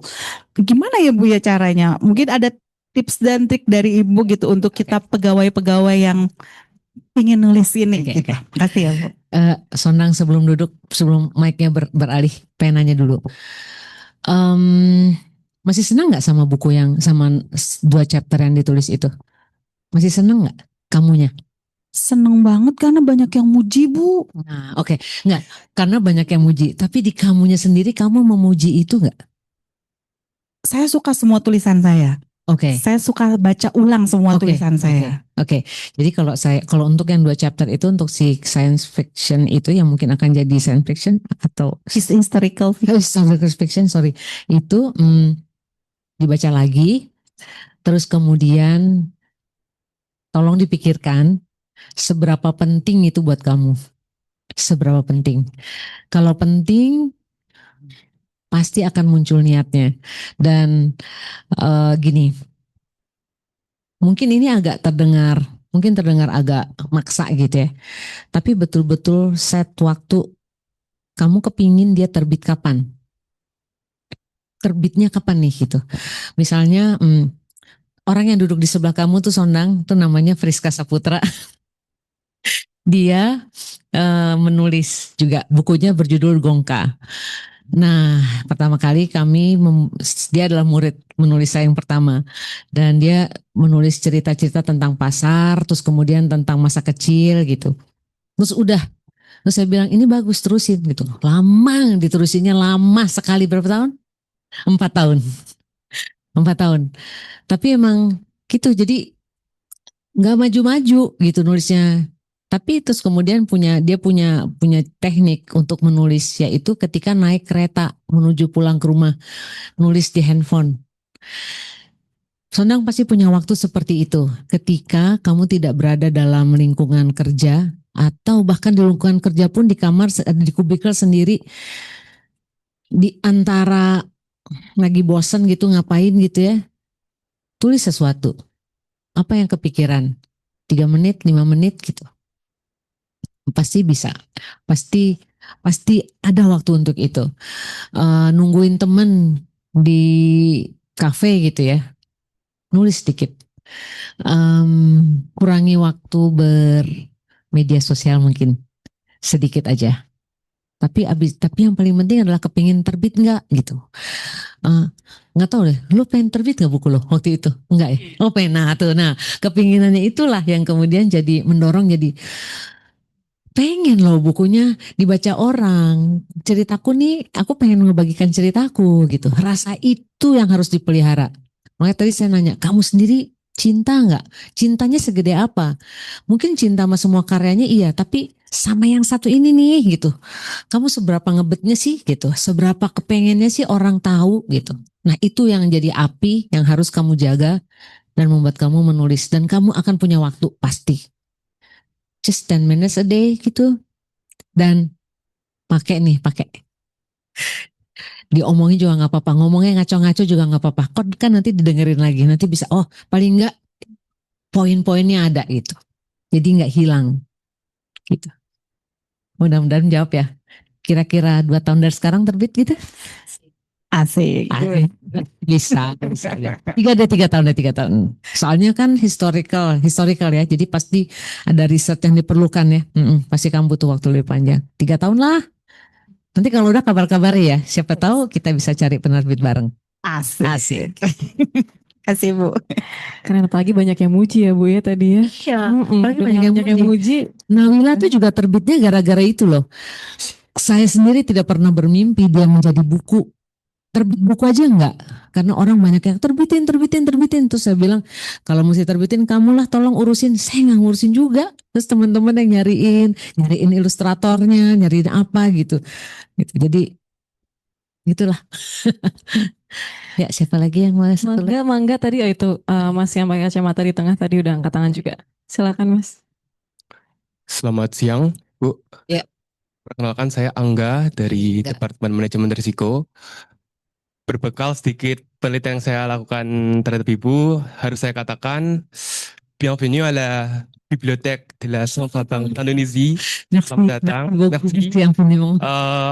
Saya mempelajari bahwa Ibu juga menulis lirik dalam bahasa Prancis juga ya. Ya, merveilleux harus saya katakan.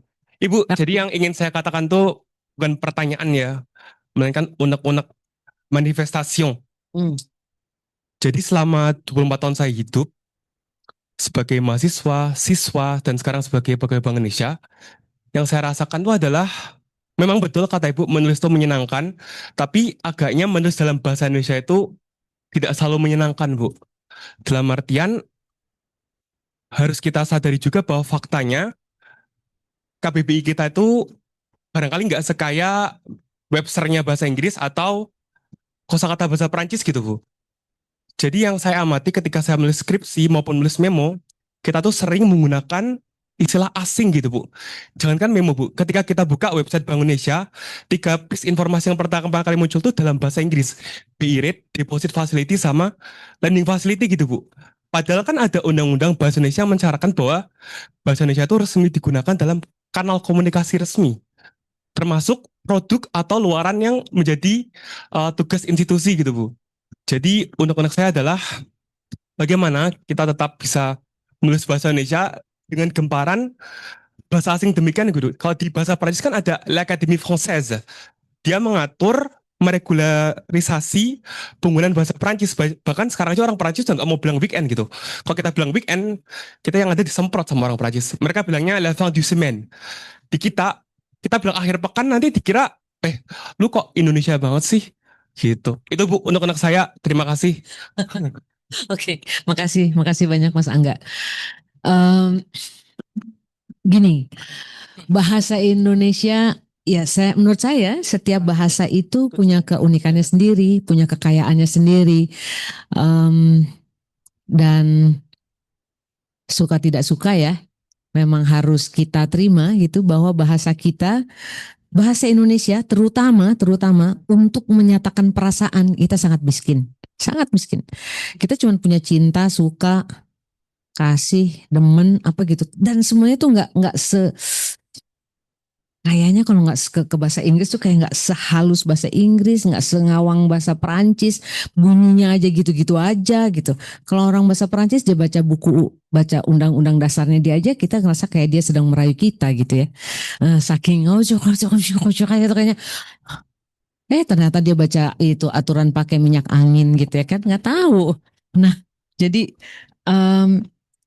tapi ya saya pun punya perasaan dan pandangan yang sama seperti Angga sekitar berapa tahun lalu ya, lama banget 30-an tahun lalu, 2000 ketika seabad lalu lah, ketika teman-teman belum pada lahir kayaknya ya.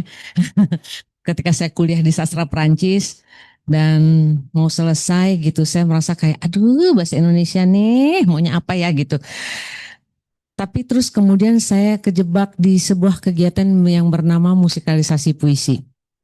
Saya bertemu dengan Pak Sapardi Djoko Damono gitu. Pada waktu saya masuk sastra Prancis, saya sudah dari depan bilang saya nggak mau ngambil sastra karena sastra tuh pusing dan lain-lain, apalagi kuliahnya harus ngambil di sastra Indonesia, harus ngambil ini. Aduh, saya nggak suka puisi, apalagi puisi Indonesia, nggak ngerti maksudnya apa gitu. Kata-katanya saya nggak tahu, dan saya nggak tahu. Saya berteman dengan seorang penyair dan seorang pembaca puisi yang selalu juara kalau lomba puisi.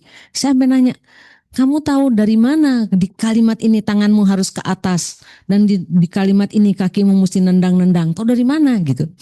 Dan ya ada rasanya. Saya nggak makan itu.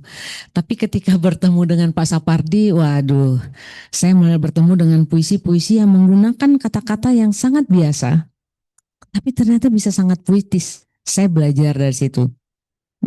Diperlukan 15 tahun buat saya untuk bisa menyanyikan lagu-lagu puisi dengan rasa yang benar, karena pemahaman saya berjalan sebegitu lambatnya. Jadi ada lagu-lagu yang saya nyanyikan dengan salah banget moodnya, temponya pun salah gitu. Karena saya menerjemahkan ketika jari-jari bunga terbuka gitu. Saya ngebayangin benar-benar ngek gitu. Padahal ketika jari-jari bunga, nama bukan ketika jari-jari tok, tapi jari-jari bunga. Jadi pelan-pelan gitu. Oh, jadi lagunya mesti pelan gitu. betapa parah cinta kita, saya nganggapnya gila parah ya cinta kita ya gitu. Tapi ternyata betapa parah cinta kita tuh kitanya kok huruf besar. Berarti parah cintanya kepada yang di atas kayaknya ya gitu. Jadi banyak saya belajar bahwa kata-kata yang rasanya biasa dalam konteks tertentu ternyata bisa berbeda. Dan saya rasa juga di saat yang sama kita harus terima bahwa bahasa Indonesia tidak kaya dalam kata-kata emosi yang menyebut emosi, tapi kita sangat kaya dalam hal makanan, dalam hal adat istiadat, unggah-ungguh, cara duduk misalnya gitu. Dan kita nggak usah ngomong bahasa Indonesia deh, bahasa Jawa misalnya, atau bahasa Jawa duduk aja banyak banget istilahnya, banyak cara membawa barang juga banyak, membungkus makanan itu juga banyak banget. Jadi saya pikir kita berada pada posisi mengapresiasi. Kita harus mengapresiasi bahasa kita yang sudah dicapai hingga saat ini. Kita harus bersyukur juga bahwa bahasa kita tuh masih tumbuh.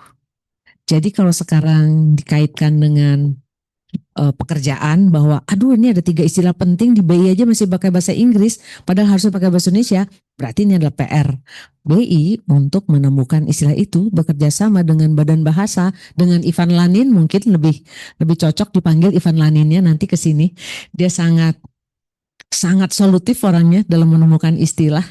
Dan kalau bicara di sini pasti, dan dia orang yang sangat teknis ya, jadi saya rasa akan cocok dengan teman-teman di BI kalau bikin workshop bahasa terutama istilah dengan dia. Jadi first thing first, mari kita terima dengan lapang dada bahwa bahasa kita memang belum sekaya bahasa Perancis.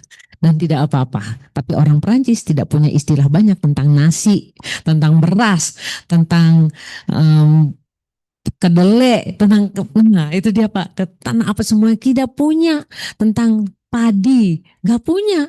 Kita bisa ngomong sama mereka ini apa, mereka bilangnya duri. Nah begitu ri juga, ini ri juga, kita dong punya padri, punya gabah, punya beras, punya apalah gitu. Jadi ketika dia ngomong yang lain-lain kita gue punya ini gitu, boleh lah gitu, nggak apa-apa gitu sih. So accepted, terima saja dulu, tidak sambil kita dorong bahasa Indonesia untuk tumbuh. It's okay, it takes time, nggak apa-apa gitu ya.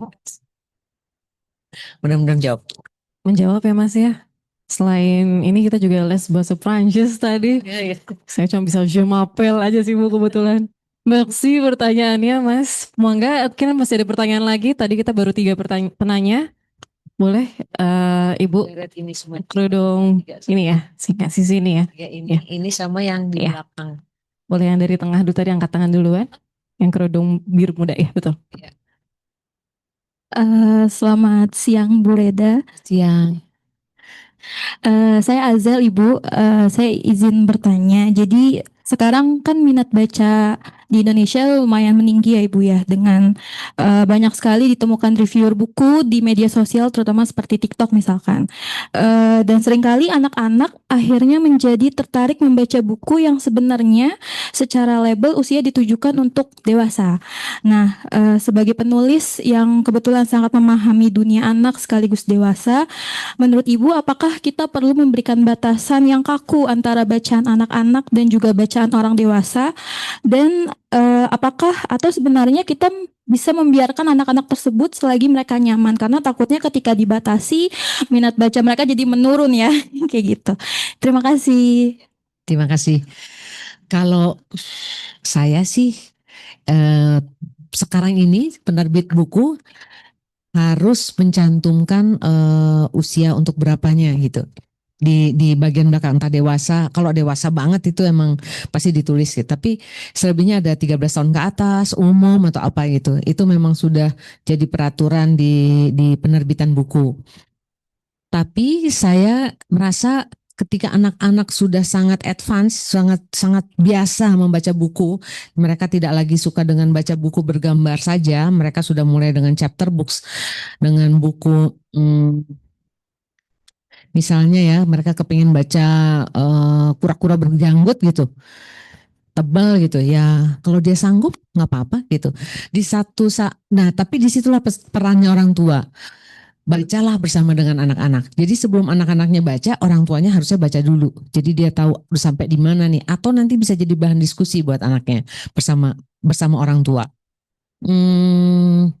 Misalnya ya, anak saya Soca itu umur SD kelas 1 atau kelas 2 dia baca A.A. Nafis Robohnya Surau Kami gitu.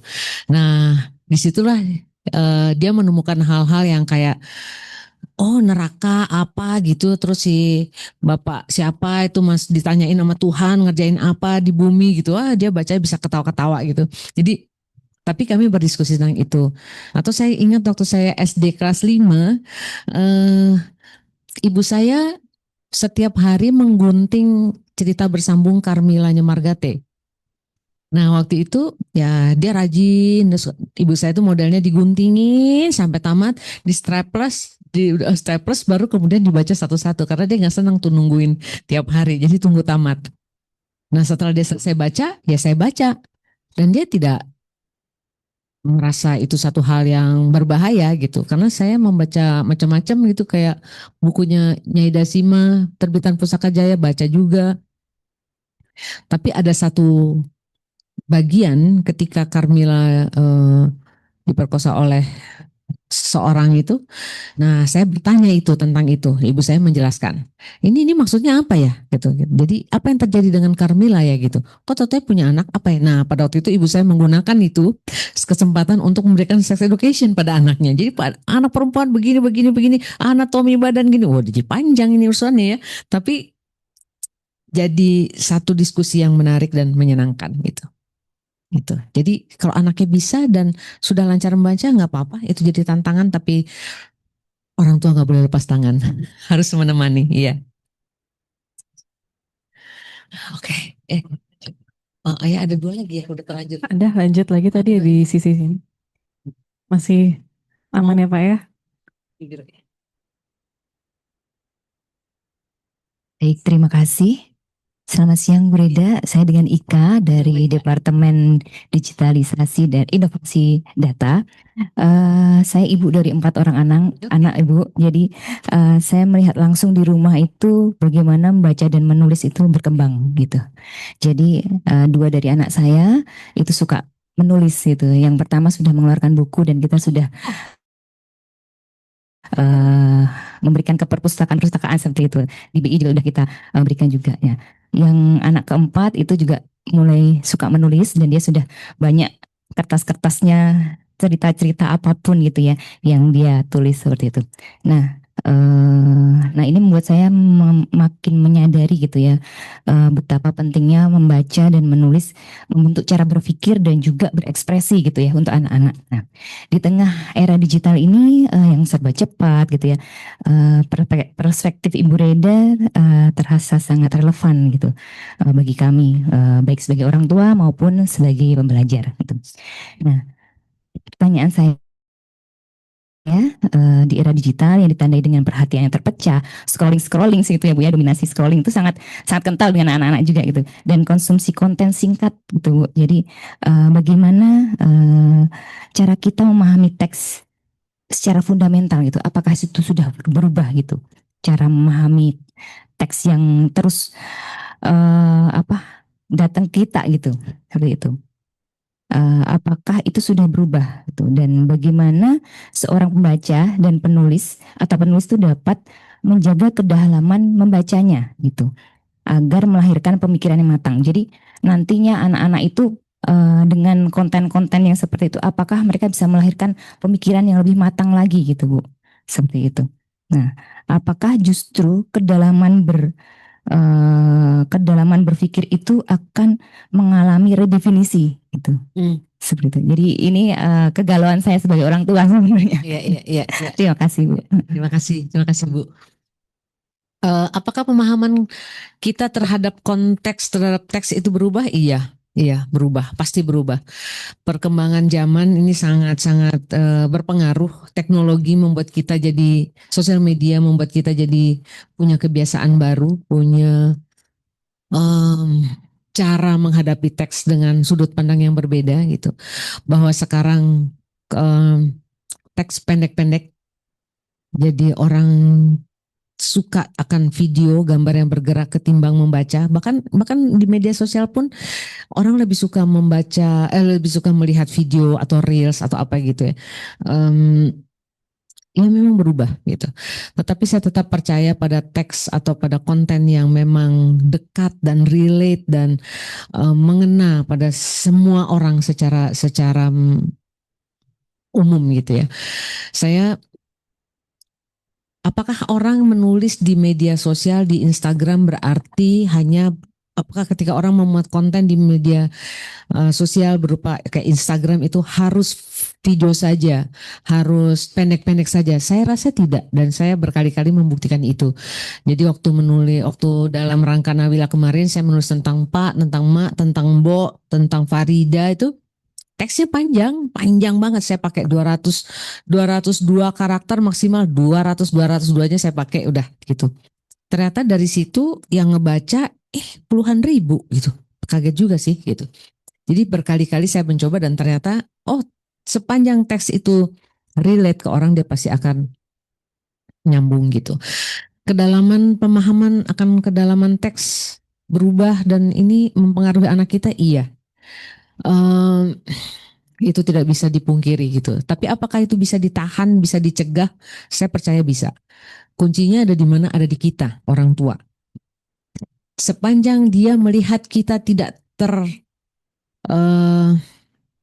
terikat dengan gadget itu, dan kita punya kesibukan lain yang tidak tergantung pada alat itu, dia akan meniru kita. Anak-anak adalah peniru nomor 1.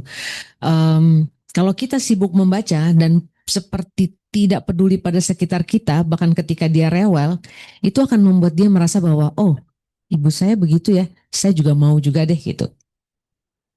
Jadi, sudah selesai? Oke.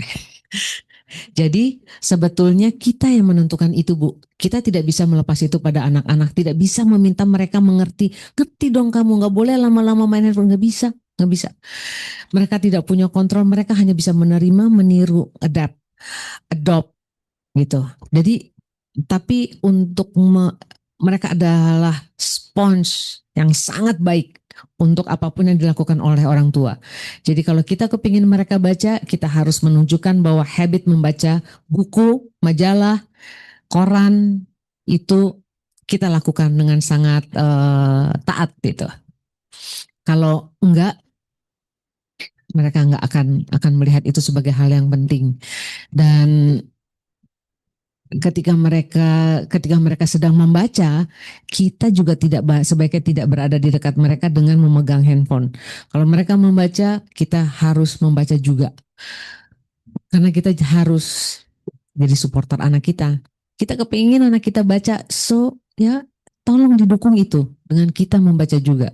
Karena tanpa itu anak kita akan merasa berjuang sendiri menghadapi buku yang belum tentu dia suka, yang dia sebenarnya suka tapi kok ibunya nggak punya reaksi apa-apa, iya gitu. Jadi emang suka tidak suka, mau tidak mau ya sebagai orang tua kita harus selalu menjadi supporter pendukung nomor 1 buat anak kita, termasuk dalam hal membaca gitu. Itu akan pasti membantu dan terutama menulis, Bu. Nah itu kertas-kertas itu tolong dikumpulkan ya, bisa dari situ bisa jadi sesuatu, atau nulis bareng, pasti asik deh, bikin cerita bareng, pasti senang ya asik.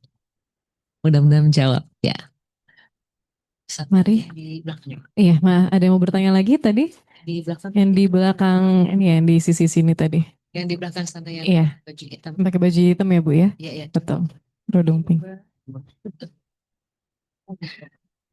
Selamat siang. Dari DBS, mungkin saya ingin atau cari solusi gitu ya. Jadi kalau saya pernah baca riset bahwa masyarakat Indonesia untuk membeli buku dan juga atau penghasilan masyarakat Indonesia itu cukup tinggi gapnya. Jadi kalau yang kita tahu kisaran kita buku kan 80 sampai 150 untuk satu buku gitu, sedangkan penghasilan masyarakat Indonesia itu belum sepenuhnya di atas UMR gitu. Nah, sementara untuk perpustakaan itu kan yang bagus dan lengkap itu hanya ada di kota-kota besar. Untuk yang itu masih cukup cukup mempentingkan lah gitu ya.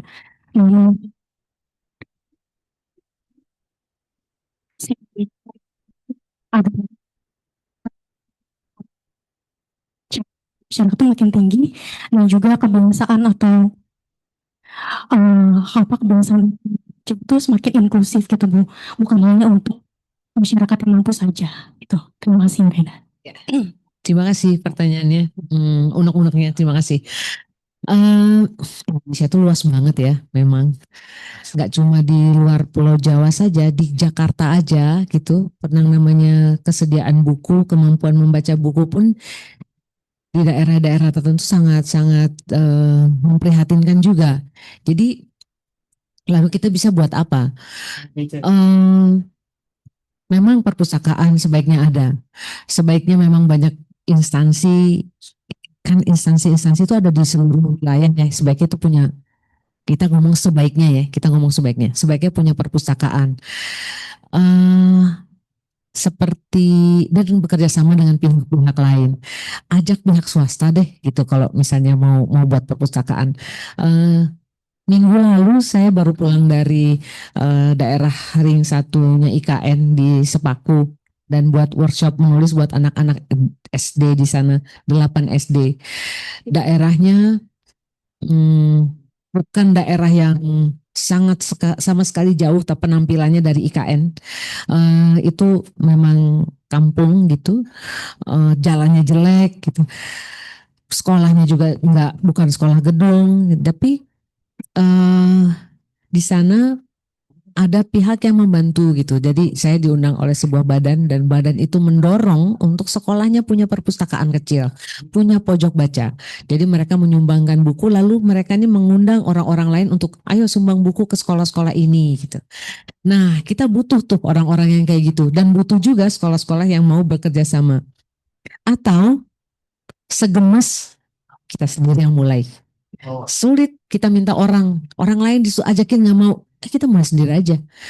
Contohnya Bibliosfera dibentuk hari ini, buatlah gerakan untuk kumpulkan buku. Ada kan lagi mengumpulkan buku di pojok situ, kumpulin buku.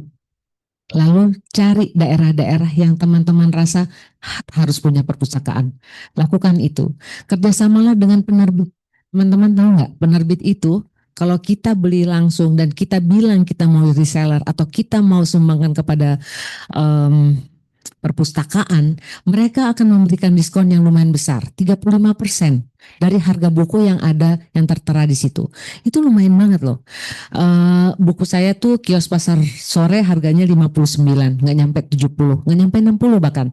Jadi beberapa penerbit itu punya buku-buku bagus dan terutama penerbit buku indie ya. Jadi bukan penerbit buku yang major gitu. Bukunya bagus-bagus banget. Seperti Babel gitu, seperti Kura-kura berjanggut, seperti 24 jam mencari Gaspar itu semua diterbitkan oleh penerbit indie dan itu harga mereka cakep. Bukunya bagus dan kayak Gaspar itu bahkan sudah difilmkan juga. Jadi Nawila juga diterbitkan oleh penerbit indie, bukan penerbit besar. Lakukanlah itu. Kadang-kadang kita memang tidak bisa menunggu ya teman-teman. Orang lain, ayo dong, pihak ayo dong, ini pemerintah ayo dong. Pemerintah sibuk ya teman-teman nih. Urusannya banyak loh. Jadi banyak sekali ya. Jadi banyak banget ya. Jadi kalau kita gemes, mari kita lakukan itu. Kecil-kecil aja. Saya rasa bisa jadi program pertama Bibliosfera nih untuk membidik satu daerah yang dirasa sangat perlu. Itu misalnya kayak tahun lalu saya membantu seorang teman untuk mengirimkan buku ke Aru, ke Maluku jauh di sana. Jadi saya dikasih laporan buku saya tuh masuk ke dalam kotak, yang kotak box, buku dibungkus plastik, divakum, taruh di box, naik perahu. naik perahu. Jadi yang pegang kamera, kameranya digantung di leher, terus dia mendayung. Sedang menyeberangkan buku-bukunya Bu Reda ke pulau. Ya usaha sendiri, nggak apa-apa. Kenapa tidak gitu? Kita tidak usah menunggu tangan lain. Kalau kita rasa itu penting, kita lakukan. Ayolah Bibliosfera lah, first program gitu ya. Bisa. Misalnya bergerak dari mungkin diri sendiri ya Bu Reda ya. Iya. Atau misalnya kayak Bibliosfera, Brunan. Oke, buku mahal ya, 80.000. Oke deh, sebulan satu orang nyumbang 100.000 aja. Sebulan gitu, tapi semua anggota 100, misalnya ada 80. Misalnya tadi dibilang 86 nyumbang seorang 100.000 gitu. Itu udah berapa? 8 juta ada? Ada 8 juta. 8 juta dapat buku berapa? Serak ini teman-teman, satu rak ini. Jadi bisa dikirim. Mungkin bisa jadi masukan juga ya untuk teman-teman Bibliosfera Itu tadi. mudah-mudahan ya membantu dan menjawab pertanyaan dan unek-uneknya. Amin. Ini kayaknya kita masih cukup waktu Bu. Mau boleh bertanya lagi? Tadi mungkin ada yang mau bertanya. Tadi yang Mbak di tengah ini yang warna coklat ya. Sama Bapak yang di ujung kiri tadi. Ya silakan. Baik, selamat siang Ibu Reda. Perkenalkan saya Diani dari Departemen Manajemen Strategis dan Tata Kelola. Mungkin saya mengenal Ibu Reda tuh baru ketika nonton Nawila. Nah itu, tapi pas saat nonton tuh saya ngerasa, oh ada ya cerita yang kreatif seperti ini. Salah satunya tuh saya sangat tersentuh dengan saat Dul ketabrak kereta. Nah karena saya melihat bisa ya ternyata suatu kemalangan itu dilihat sebagai kekuatan. Dengan adanya lagu Sikilku Isomuni itu saya sangat amazed karena bisa ya ternyata suatu kejadian dibuat menjadi suatu inspirasi yang dengan energi positif seperti itu. Nah mungkin saya pengen tahu apa yang melatar belakangi ide tersebut. Apakah ada kejadian personal atau mungkin suatu buku yang menginspirasi Ibu Reda dalam membuat suatu kemalangan itu menjadi suatu keajaiban bagi Sidul gitu. Seperti itu Ibu. Ya, oke, terima kasih. Kalau idenya adalah gini, saya melihat ketika seorang anak jatuh dan dia dibiarkan bangun sendiri, dia nggak nangis loh. Ketika dia, yang bikin dia nangis dan merasa dirinya malang adalah teriakan orang tuanya. Ya ampun, kamu kenapa? Aduh anak itu udah gitu jatuh, lantainya lah yang dipukul gitu. Nakal ya lantainya ya gitu. Terus ketabrak pintunya dipukul-pukul. Aduh kasihan kamu sakit ya. Yang mana yang sakit gitu. Tiba-tiba dia sadar bahwa dia sakit. Tiba-tiba dia ngerasa bahwa iya ya gitu. Dia lupa kalau misalnya jatuh, dia lupa untuk bangun gitu. Karena orang tuanya udah keburu, ya ampun gitu dah gitu. Terus dia merasa dirinya manusia termalang di dunia gitu. Apalagi ditambah dengan memukul-mukul lantai gitu, memukul pintu atau apa gitu. Nah dari situ saya ingat akan kisahnya Dul. Dul itu adalah teman saya.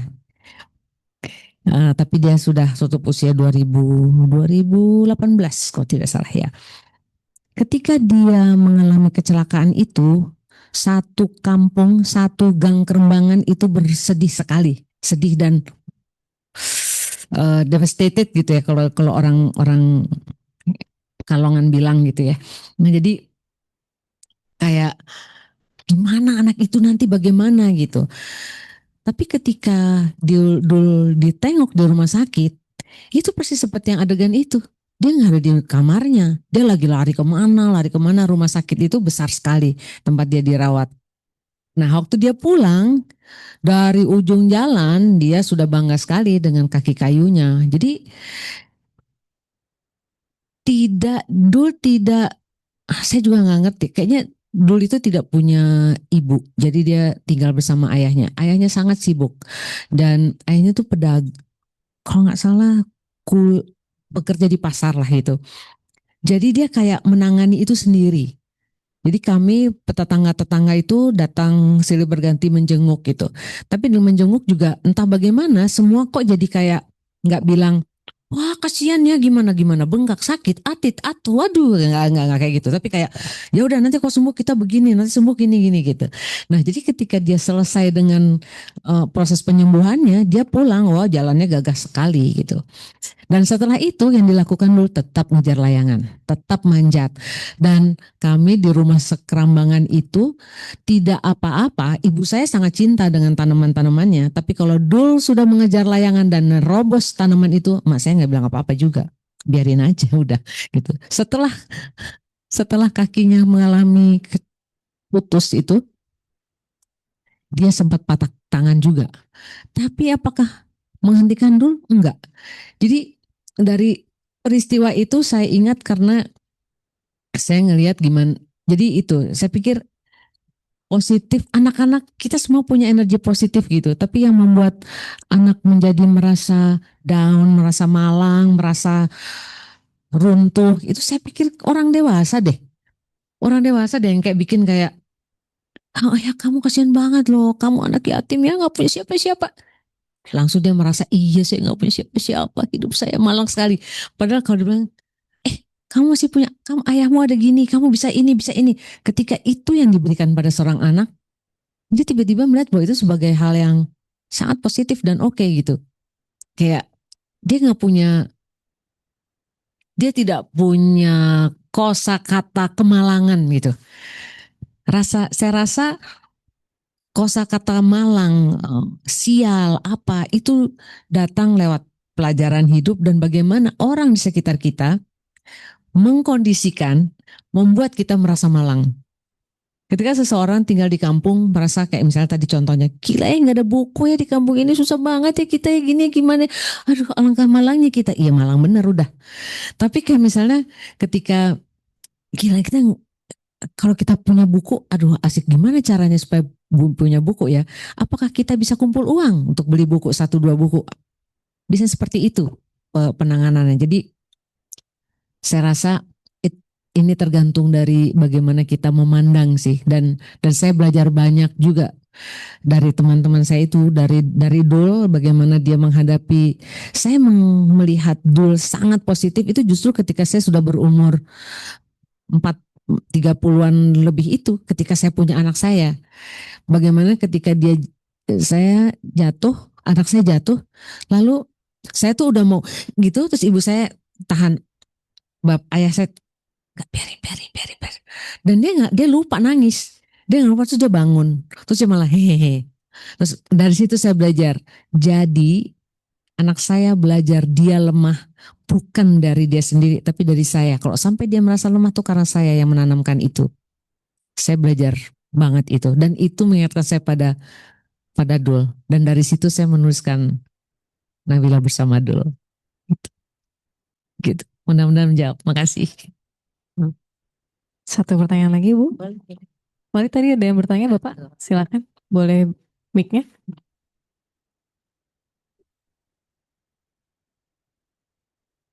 Nggak bunyi.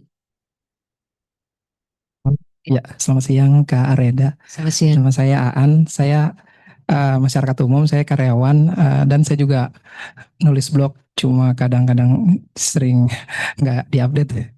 Biasa terjadi di kota-kota besar Pak. Nggak apa-apa. Saya termasuk pembaca yang suka tema-tema yang memori masa kecil ya, kayak Tom Sawyer, Huckleberry Finn, terus Harper Lee yang dengan To Kill a Mockingbird, dan sekarang ada Nawila, saya seneng banget gitu. Walaupun terus terang saya baru tahapannya dari nonton film, sekarang saya mau membaca bukunya, jadi mungkin pengalamannya akan beda gitu ya. Dan akhirnya saya jadi tertarik untuk menulis masa kecil juga gitu kan. Yes, please. Berkat Nawila itu saya jadi terinspirasi. Keren banget ini. Harus terbit 2 tahun dari sekarang bisa ya?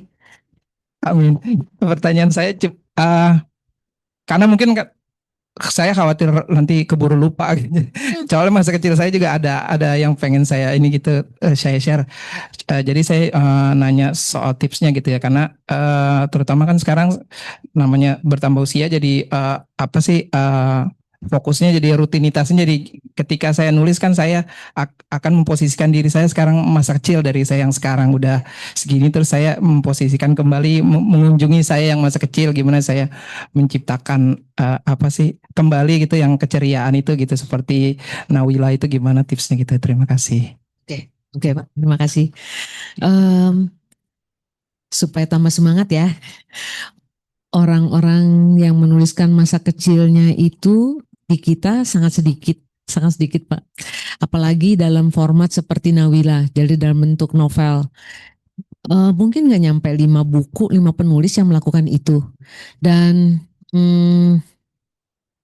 kalau misalnya Bapak, semoga 2 tahun lagi terbit, amin. Jadi kalau Bapak berniat itu akan sangat-sangat bagus, sangat-sangat. Jadi mungkin bisa seperti bukunya Matsoni itu, bagaimana dia bercerita tentang masa kecilnya di Pekalongan, jadi anak yang tidak punya cita-cita, hobinya main di kali, terus bikin tato-tatoan pakai getah apa gitu yang sampai hitam tangannya gitu, terus semakin banyak bolos semakin jagoan gitu. Jadi hal-hal yang kayak gitu. Hal-hal biasa tapi diperlukan karena kisah masa kecil itu sejarah dan sebaiknya ditulis segera. Sekarang menjawab pertanyaan, bagaimana caranya? Salah satu tekniknya adalah kita lihat sekitar kita, anak-anak tuh sekarang mainnya apa sih? Lalu Bapak ingat, waktu kecil saya main kayak apa? Anak-anak sekarang bacanya apa sih? Dulu saya bacanya apa? Jadi kita bikin kayak perbandingan gitu ya. Nawila itu berasal dari sana Pak. Nawila saya tulis jadi anak saya baca buku apa lalu dia nulis gitu. Oh aku baca ini, aku senang, aku sebel kalau kamu pulang terlambat, aku kesal kalau kamu janji mau berenang ternyata nggak jadi, aku sebel kayak gini. Lalu saya tulis, saya dulu waktu kecil sebelnya apa ya? Nah jadi saya menemukan ide itu dari dia sebenarnya, dari anak saya. Dia adalah pemicu ide Nawila. Jadi cita-citanya dulu Nawila itu dibuat sebelah kiri anak saya, sebelah kanan saya yang nulis, atau terbalik ya, gitulah pokoknya. Jadi orang bisa ngelihat Soca kecil namanya Soca dan ini Reda kecil, oh kayak gitu. Ternyata anak saya bilang, saya nggak mau nulis buku sama kamu, aku mau nulis bukuku sendiri. Oh baiklah, jadi buku dia terbit duluan, baru kemudian Nawila. Itu salah satu tipnya. Kita ngelihat anak-anak ngapain sekarang, kita dulu kayak apa. Itu satu. Yang kedua, manfaatkan foto-foto zaman dulu. Kalau masih punya, dilihat. Zaman ini nih pas aku SD, akan sangat bersyukur kalau punya foto SD kelas 1 bareng sama teman-teman. Teman ini dulu ngapain ya, hobinya apa ya. Nah itu adalah sumber ide nomor 1.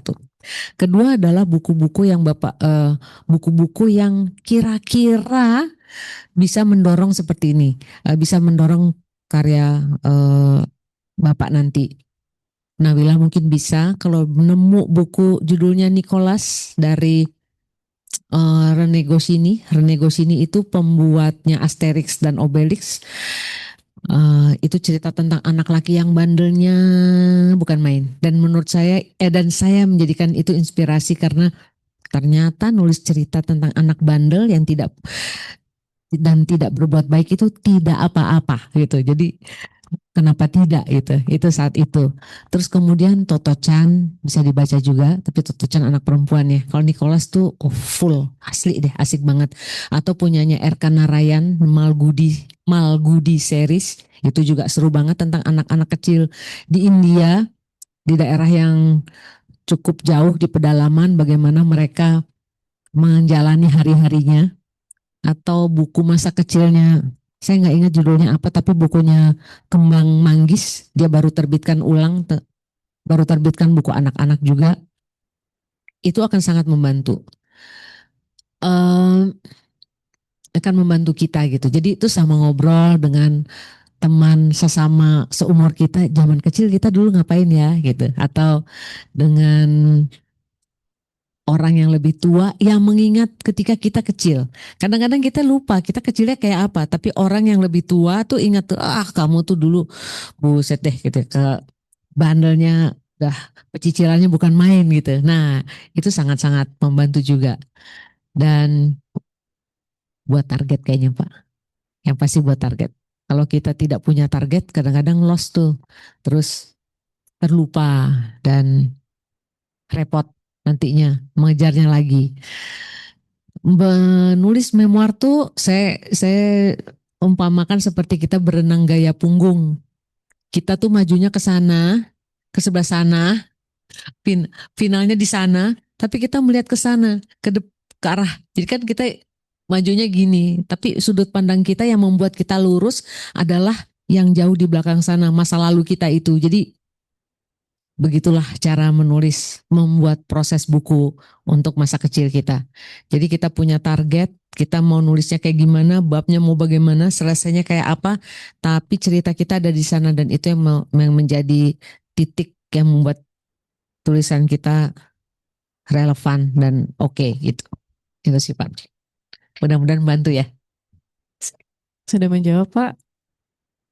Ini semua pertanyaan sepertinya sudah terjawab ya. Bapak Ibu, ada yang mau bertanya lagi? Sudah cukup? Kita berikan tepuk tangan dulu dong sekali lagi untuk Bu Reda. Terima kasih, makasih. Kita dapat banyak banget wawasannya. Jujur saya pribadi juga memang fans Ibu dari sebelum Nawila ada jadi film, dari konten-konten Heina-nya mungkin kalau Bapak Ibu juga tahu itu di TikTok ya, sangat hangat gitu ya. Menyentuh sanubari asik, sangat-sangat apa ya, memang POV dari seorang ibu gitu ya, mungkin karena berdasarkan pengalaman juga. Semoga sesi pada pagi hari ini itu bisa meningkatkan minat ya, awareness teman-teman di sini semua untuk awali dengan membaca ya Bu, awali dengan membaca di sekitar kita ada apa, atau bahkan isi kepala kita ya Bu ya, itu tuangkan aja dalam suatu tulisan walaupun awalnya nggak ada niat atau tujuan tertentu ya. Iya. Gitu. Itu kita Karena nanti dari lakukan tulisan yang asal, yang dalam tanda kutip asal atau pokoknya ditulis aja itu kadang-kadang nyelip tuh ide-ide bagus kadang yang jadi, tapi kalau kita nggak nulis dia nggak akan ada di sana kan. Jadi tulis aja dulu. Dan tadi juga mungkin yang sudah mulai menulis bisa dilanjutkan kembali penulisannya, dan apa tadi target penerbitannya 2 tahun 3 tahun lagi 3 ya Bu tahun ya. dari sekarang ya Sondang. Bercanda ya Ibu. Dan tadi banyak lainnya ya, dari mulai segi bahasa Indonesia dan juga sampai bagaimana baiknya kita memberikan ilmu buku kepada anak juga. Luar biasa, sekali lagi kami ucapkan terima kasih banyak untuk Ibu Reda. Kita tepuk tangan sekali lagi, apresiasi Terima kasih banyak. sebesar-besarnya untuk Ibu Reda yang sudah berkenan untuk sharing pada pagi hari ini. Semoga teman-teman semua mendapatkan ilmunya dan bisa kita terapkan bersama, tidak hanya untuk kreativitas imajinasi tapi juga diri dan juga pengembangan karir ke depannya Ibu ya. Amin, amin. Oh ya, sama saya mengundang teman-teman kalau sempat, kalau iseng-iseng main ke rumah dalam gang, di sana ada buku-buku yang banyak, yang cukup banyak bisa dibaca atau sekedar relax-relax sebentar, itu ada di Rawamangun, di IG-nya @rumah-dalam-gang. Jadi kalau mau main-main bisa di situ. Siap, rumah dalam gang ya Bu ya. Karena rumahnya emang dalam gang. Oke, kalau gitu kami ucapkan terima kasih sekali lagi. Terima Mungkin kasih banyak. Bu Reda Terima kasih masih ada sudah di. patah-patah kata lagi ya. Saya Closing kepingin statement. teman-teman menulis, bukan untuk harus terbit dan harus jadi bookseller, tapi sebagai catatan bahwa kita pernah ada di dunia ini. Menulislah. Luar biasa, terima kasih sekali lagi, saya udah 50 kali ngomong terima kasih. Semoga bisa kita implementasikan secepatnya ya Ibu Reda, dan semoga semua mendapatkan ilmunya sebagaimana saya juga mendapatkan hari ini. Terima kasih Bapak dan Ibu, sekali lagi mari kita membaca, menulis dan terus berimajinasi. Tadi satu kata terakhir adalah salam literasi. Saya kembalikan ke MC. Wabillahi taufiq wal hidayah. Assalamualaikum warahmatullahi wabarakatuh. Waalaikumsalam warahmatullahi wabarakatuh. Terima kasih Ibu Reda Gaudiamo dan juga Ibu Cut Hasna atas insight dan diskusi yang inspiratif. Hadirin yang berbahagia, demikianlah rangkaian acara pembukaan World Book Day 2026 dan talk show pada hari ini. Semoga ilmu yang dapat diterima dapat dilanjutkan juga dalam keseharian. Kami selaku panitia mengucapkan mohon maaf apabila terdapat kekurangan dan mengingatkan bahwa Perpustakaan Bank Indonesia memiliki koleksi buku-buku dengan topik tema hari ini. Bapak dan Ibu dimohon untuk tidak keluar dulu karena setelah ini akan mengumumkan 10 besar pendaftar pertama di World Book Day. Nanti kalau tidak ada, ke skip ya. Baik. Baik, kalau gitu karena udah pada mau keluar, kita sebutkan saja gitu ya. Siapa saja 10 besar pendaftar pertama bibliografi.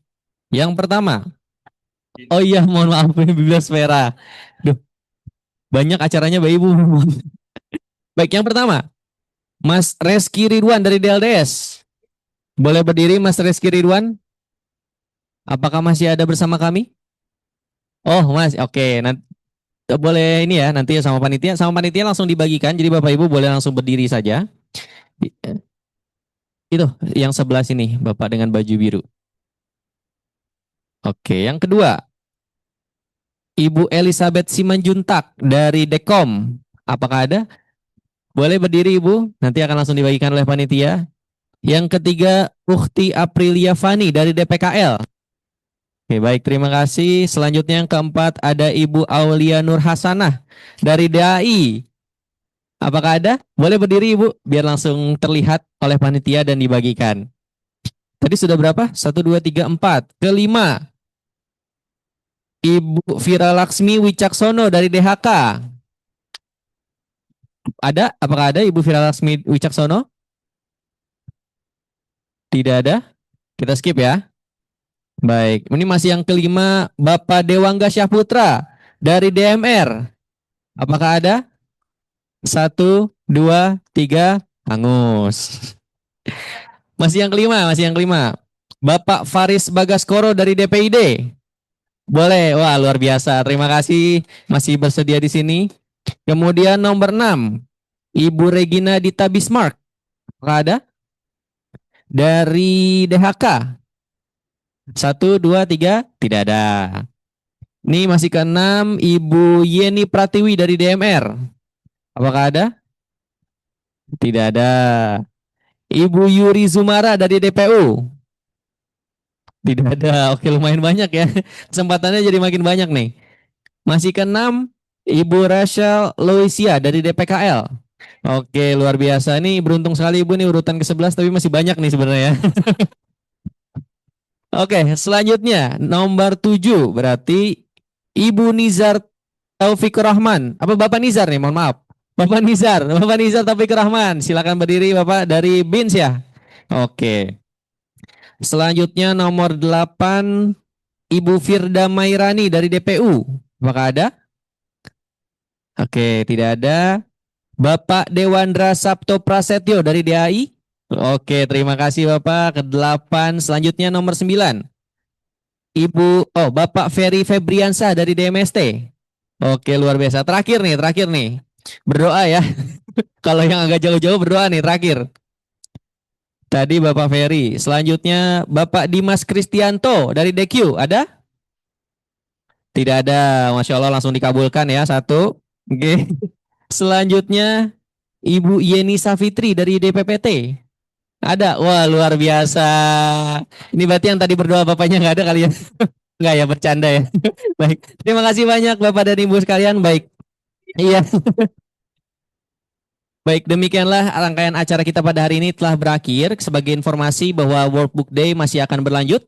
Di antaranya ada baca bareng di perpustakaan riset, workshop basic coffee brewing di lobby B, Bravo, dan talk show Green Voice. Kalau bukan kita siapa? Di launch Perpustakaan Umum Perpustakaan BI. Kemudian kita ada foto booth gratis Bapak Ibu di depan Perpustakaan Bank Indonesia. Nanti Bapak Ibu kalau mau foto booth harus mendonasikan buku atau berbelanja di tenan yang ada di bawah. Nanti setelah itu ada buktinya bisa mengambil foto booth secara gratis. Selanjutnya, sebagai pengingat, makan siang dapat diambil di meja registrasi dan snack akan diberikan dan bisa ditukarkan di lobi bawah sesuai dengan tenan yang tertera. Jadi nanti Bapak Ibu mungkin nanti ketika di depan ada dibagikan kupon, ada tenannya, nanti Ibu samperin saja. Nanti akan ada panitia yang akan membantu membagikan. Dan untuk hari ini kebetulan karena Ibu Reda Gaudiamo sedang ada keperluan mendadak, jadi mohon maaf tidak ada book signing pada hari ini Bapak Ibu. Mohon maaf sekali lagi ya, karena ini ada keperluan yang sangat penting, jadi tidak ada book signing terlebih dahulu. Akhir kata kami ucapkan terima kasih atas kehadiran partisipasi Bapak Ibu. Sampai jumpa di rangkaian acara selanjutnya. Wassalamualaikum warahmatullahi wabarakatuh. Salam literasi.